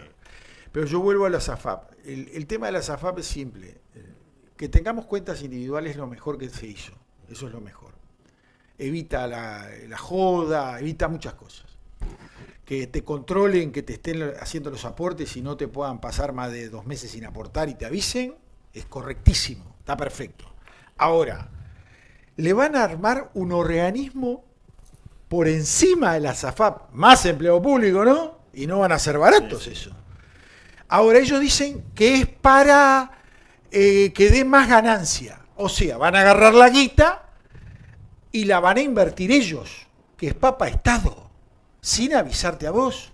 Ellos dicen que no quieren tener más diálogo. No, en este caso es papá Frente Amplio. porque- Seguro, bueno, papá- Estado. sí, El claro. Estado hoy es Bueno, el. sí, La son quieren ellos. manotear hoy, ya. Claro, sí. Ya la quieren Sí, agarrar, sí, porque sí. le sacan la ley y la agarro paso mañana. Sí. A la SAFAP las dejan como un objeto de papel. Yo siempre dije, y lo vuelvo a repetir, que la solución no era generar AFAP. Era que cada uno de nosotros tuviera que estar a una cuenta bancaria en el banco que nosotros quisiéramos, ¿no? Banco República, los privados, aquel, y que el banco te dé un interés por ese dinero porque se garantiza que por 30 años no se lo vas a tocar. O sea que tiene una garantía de ingreso de flujo de dinero para administrar. Y que cuando va a administrar tu dinero, te pregunte a vos puntualmente, mire, tengo estas opciones. Compra acciones de la Coca-Cola o compra acciones de Pirulandia que no la conoce nadie. No, yo juego a Coca-Cola porque es segura, esta paga. O no, mire, no me dé interés, déjelo en unidades indexadas, en lo que están aportando, y déjelo quietito y úsela como unidad indexada. Eso era lo correcto. Hicieron un engendro que dio esto que tenemos. Pero el engendro del frente es peor. Le quieren poner más personal arriba, desarmarlas, porque los de la FAP dijeron, ¿y ahora qué hacemos nosotros? Porque si no invertimos, solo vamos a ser socios. Y van a seguir cobrando la comisión por hacer socio. Si los socios se hacen automáticamente según la edad que tenés y el sueldo que tenés. Directamente el BPS te comunica que tenés que elegir banco, por ejemplo, que era lo que yo decía, o vos te asigno por sorteo. Por ejemplo. No, la hicieron difícil, inventaron las AFAP, que van a invertir. Pero claro, la ley es sana de que no deje invertir en cosas que son riesgosas. Y tienen que ser en Uruguay. No son como los japoneses y los gringos que ponen plata afuera. Riesgosa o atentatoria contra los intereses del Uruguay. Exacto. ¿Entendés? Entonces lo que van a hacer esto, van a empeorar la FAP. Yo para mí no eran buenas. Las AFAM ¿Cómo está? mantienen todos los negocios hoy, todas las obras que se hacen en el Uruguay, Claro. la plata sale de ahí. Nadie nos pregunta si ahora queremos poner en la planta que van a hacer Nueva Corriente, por ejemplo, pero la plata que va para Nueva Corriente va a salir de ahí. Y Casupá también va a salir de ahí. Claro. Pero nadie nos consulta si queremos eso. Yo, si la plata es mía, yo quiero decir, mire, invertí acá, firme, por favor. Entonces invertimos. Si no, terminamos como conexión ganadera. Tenemos mensaje a montaña. Diga nomás. El 629. Ayer en Mendizábal de Avenida Italia y Bolivia comía a las 15 horas Joselo López y 3 síndicos más. Raro en ese lugar oligárquico. Pou tremendo tibio conseguir pagando millones de dólares en horas sindicales. Sindicato sí, pero con la suya. El tema es que el 7% de IVA va a BPS. Hay que achicar el Estado. Claro, hay que achicar el Estado. Hay que definir la plata que va a ir a una cuenta, a la FAP, y definir que vamos a ser solidarios, porque tenemos que ser solidarios. Pero definime exactamente cuánto va a ser la solidaridad que voy a dar. Porque ahora, como entra en una bolsa, nunca sé lo que voy a cobrar cuando me jubilo. ¿Está? El 086 dice, buenas noches muchachos, cada vez que escucho la palabra IRPF recuerdo cuando Álvaro decía, anoten cuánto sale un kilo de bizcochos y después me dicen. Un vidente del futuro. Álvaro, saludos. Lo dice el taller, no voy a dar el nombre, es un taller. No. Después dice el 069, dice Horacio, Lampariello. El señor Pero Amodio. Horacio, pasaron, cuando el Astori aplica la reforma, el IRPF, los bizcochos pasaron de un mes de 89 pesos el kilo a 229. Pero él dijo que había bajado, que estaba cuidando a la clase media, ¿no? Está en actas en el Parlamento, ¿no? Eso pasó. Pasó con la yerba, pasó con el azúcar, pasó Pasó con con la todo. lenteja, pasó con todo. Claro. Eso pasó cuando en España, cuando entró en el euro, un café costaba 100 pesos. 100 pesetas. 100 pesetas. Siempre se- Entonces, cuando se impuso el euro, costaba 1 euro. Pero 1 euro eran 186 pesos. Te subieron un 86%. Taquito que te clavaron, dijo uno.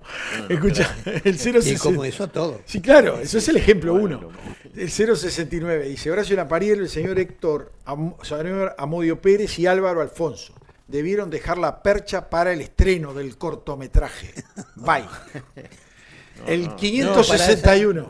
No, para eso tenemos Tenemos ya otros encargado trajes. el frac. Sí, claro. Ah, sí, frac. Y alfombra roja, vamos. Sí. Dice el 561, atento, el saco de Amodio le queda bárbaro, un rey como si fuera el gran Carlos Goberna, Y en la su- mejor noche de la Sonora. Y su Sonora Chapó Borín. Amodio. Y su Sonora Borín. Y su Sonora Borín. Carlos Goberna y su Sonora Borín. Le costó porque no lo ubicaba yo. Ever dice, buenas tardes, respecto a la... Un cara del hombre, ¿no? ¿Sí? Yo lo vi siendo juvenil. ¿Lo escuchó?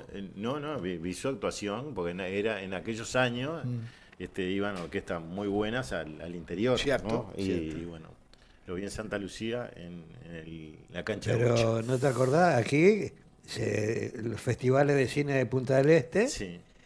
y venía la orquesta de Xavier Cugat, grandes orquestas europeas venían.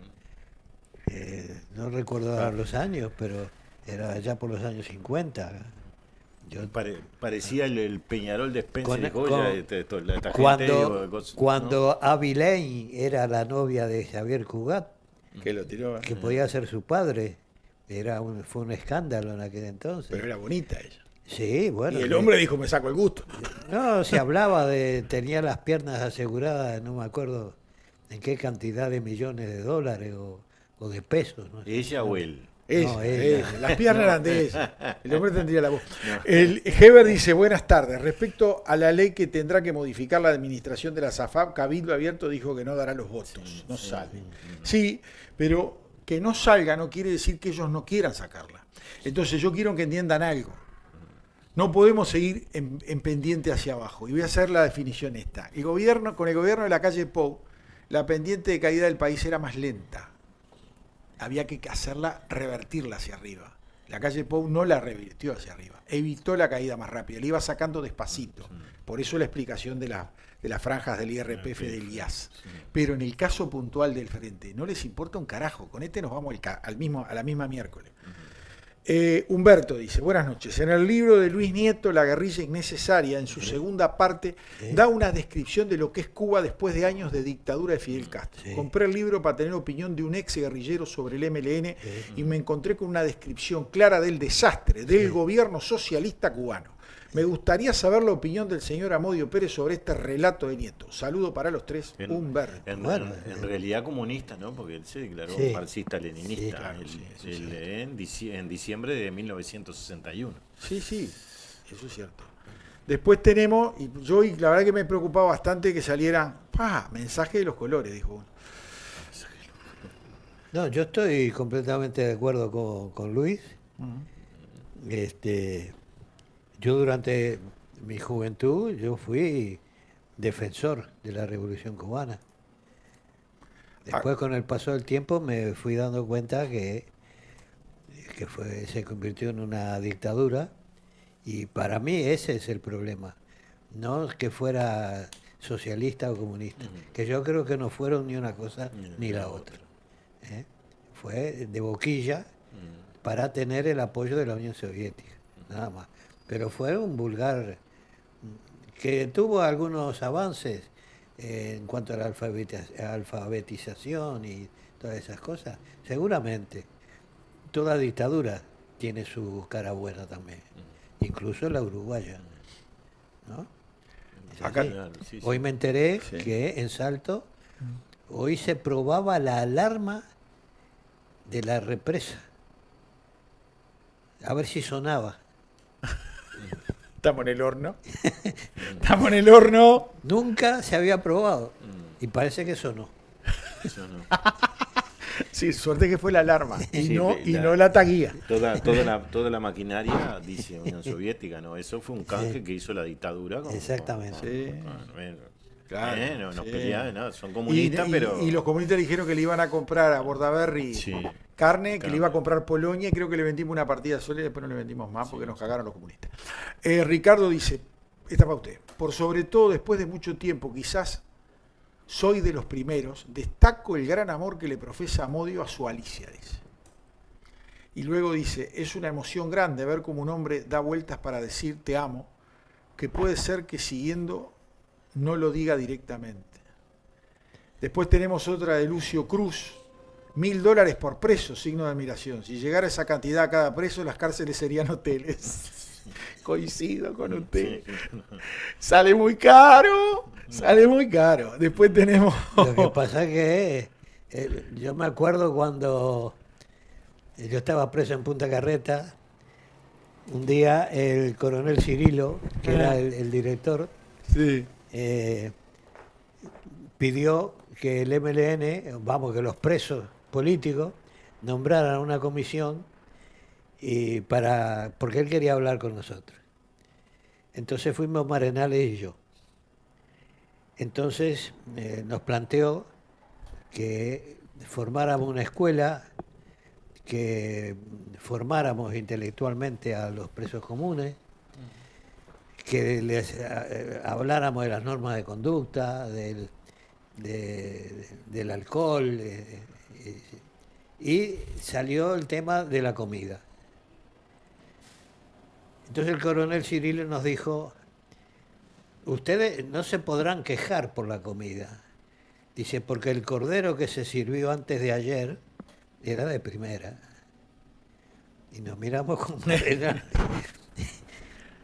El cordero no había habido. Se lo filetearon antes al coronel. El hombre era un santo, el coronel ese era un santo. Les dio la escuelita para que buscaran otros presos comunes para hacer los El coronel tupas. Cirilo, que era un buenazo, la verdad. De una ingenuidad total. Seguro, y con Eran estos dos- vagos, eran dos hermanos, con ¿no? estos vagos, No me Amodio, eran acuerdo, dos no me hermanos. acuerdo.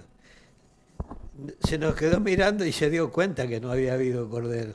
Y me dijo, no me digan que no hubo cordero. Pues no. y ustedes se quejaban del país que teníamos. O sea, que da pena, ¿no? El tráfico de carne, los mismos funcionarios negociaban. Claro. Mirá, acá tenemos más mensajes. Carlos vuelve a decir, ¿no? Que yo lo conozco, es un gran tipo. Se te cobra, dice, el IRPF incluso sobre las ganancias que te da un plazo fijo de 5.000 pesos. O sea que vos pones un plazo fijo y te cobran IRPF sobre las ganancias. Pero escuché una cosa. Cuando a mí me concedió la Suprema Corte permiso para viajar a España, Sí. yo tuve que depositar una fianza. Yo no tenía dinero para la fianza, me lo prestaron. Yo deposito la fianza, vuelvo, por lo tanto reclamo que se me devuelva la fianza. El Banco República me descontó 900 y pico de pesos, porque me había tenido Sí, claro. la fianza, me había tenido los pesos uruguayos que yo había depositado por la fianza, me cobró 900. Yo dije, no, pero yo deposité tanto. ¿Cómo me devuelven menos? Y la empleada, que había trabajado con mi hermano, me dijo, mire, yo le aconsejo que los cobre Y después y reclame. después reclame. Uy. Entonces, yo en ese momento devolví el dinero y dije, mira, me faltan 1.000 pesos. Me dijo, déjalo, no te preocupes. Pero me descontó 1.000 pesos. Y si ahora vas al banco y retirás más de $3.000 o más de 30.000 pesos, te cobra un 1%. Sí, es cierto. ¿Por qué? Si es tu dinero. Te dicen que es para que no uses efectivo. Mirá vos. ¿Y por qué no voy a usar efectivo?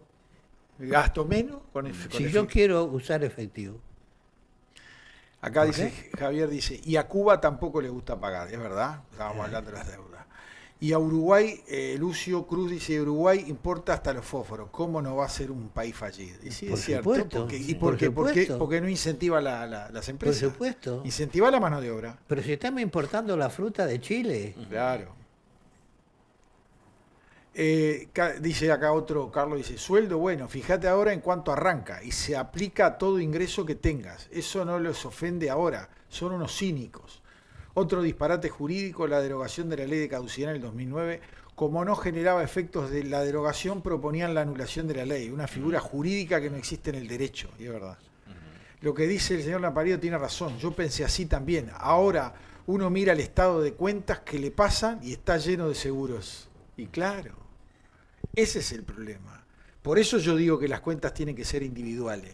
Yo decía, mire, usted va a pagar 10.000 pesos, va a pagar 15.000 pesos entre patronal, por ejemplo, y trabajador al BPS. Muy bien, defíname que de los 15.000, 5.000 son solidarios para pagarle a los que no tienen jubilación, que no tienen esto. Y los 10.000, mandámelo a una cuenta del banco. Bloqueame la cuenta esa específica por 30 años hasta que yo me jubile. No seas malo. Pero son unos hijos de papá y mamá. Los únicos que les falta a los bancos es cobrarte cuando entras. Nada más. Después te cobran Claro, por todo pero lo que haces ahí es complicada la adentro. Dentro de poco van a Se cobrar, por entrar. Van a poner Exacto. una ventanilla. Sí. Bueno, 5 pesos. no sé ustedes, pero llevamos Ya, una hora casi de- 2 horas. sí. Casi 2 horas. Así como lo están escuchando. Bueno, Pero Bueno. nos quedan más mensajes, pero no Sí, puedo sí, darlos sí, todos. sí. Te Bueno. juro que no puedo. Seguirán. pues como siempre, gracias por estar ahí y nos vemos el próximo lunes. Lunes 27. Lunes 27. Sí, Sí. yo voy a venir el miércoles. El jueves, perdón. Jueves 30 voy a estar yo. Yo me Entonces, exonero los lunes. hasta el lunes Y 27. ¿cómo venimos vestidos? ¿Con los sacos así o qué le parece a Mudio? A ver. Yo voy a hacer Analizamos como yo el voy de a aquí al hacer lunes. como con los pantalones vaqueros. Le voy a pasar piedra pom. Pero si dijeron que estás bárbaro, dejate de hacer historia. Vamos arriba. Será hasta la próxima semana. Esto es El Cernidor. Otros ya te contaron las noticias. Nosotros te contaremos la verdad. Conduce Álvaro Alfonso, Amodio Pérez y Horacio Lampariello.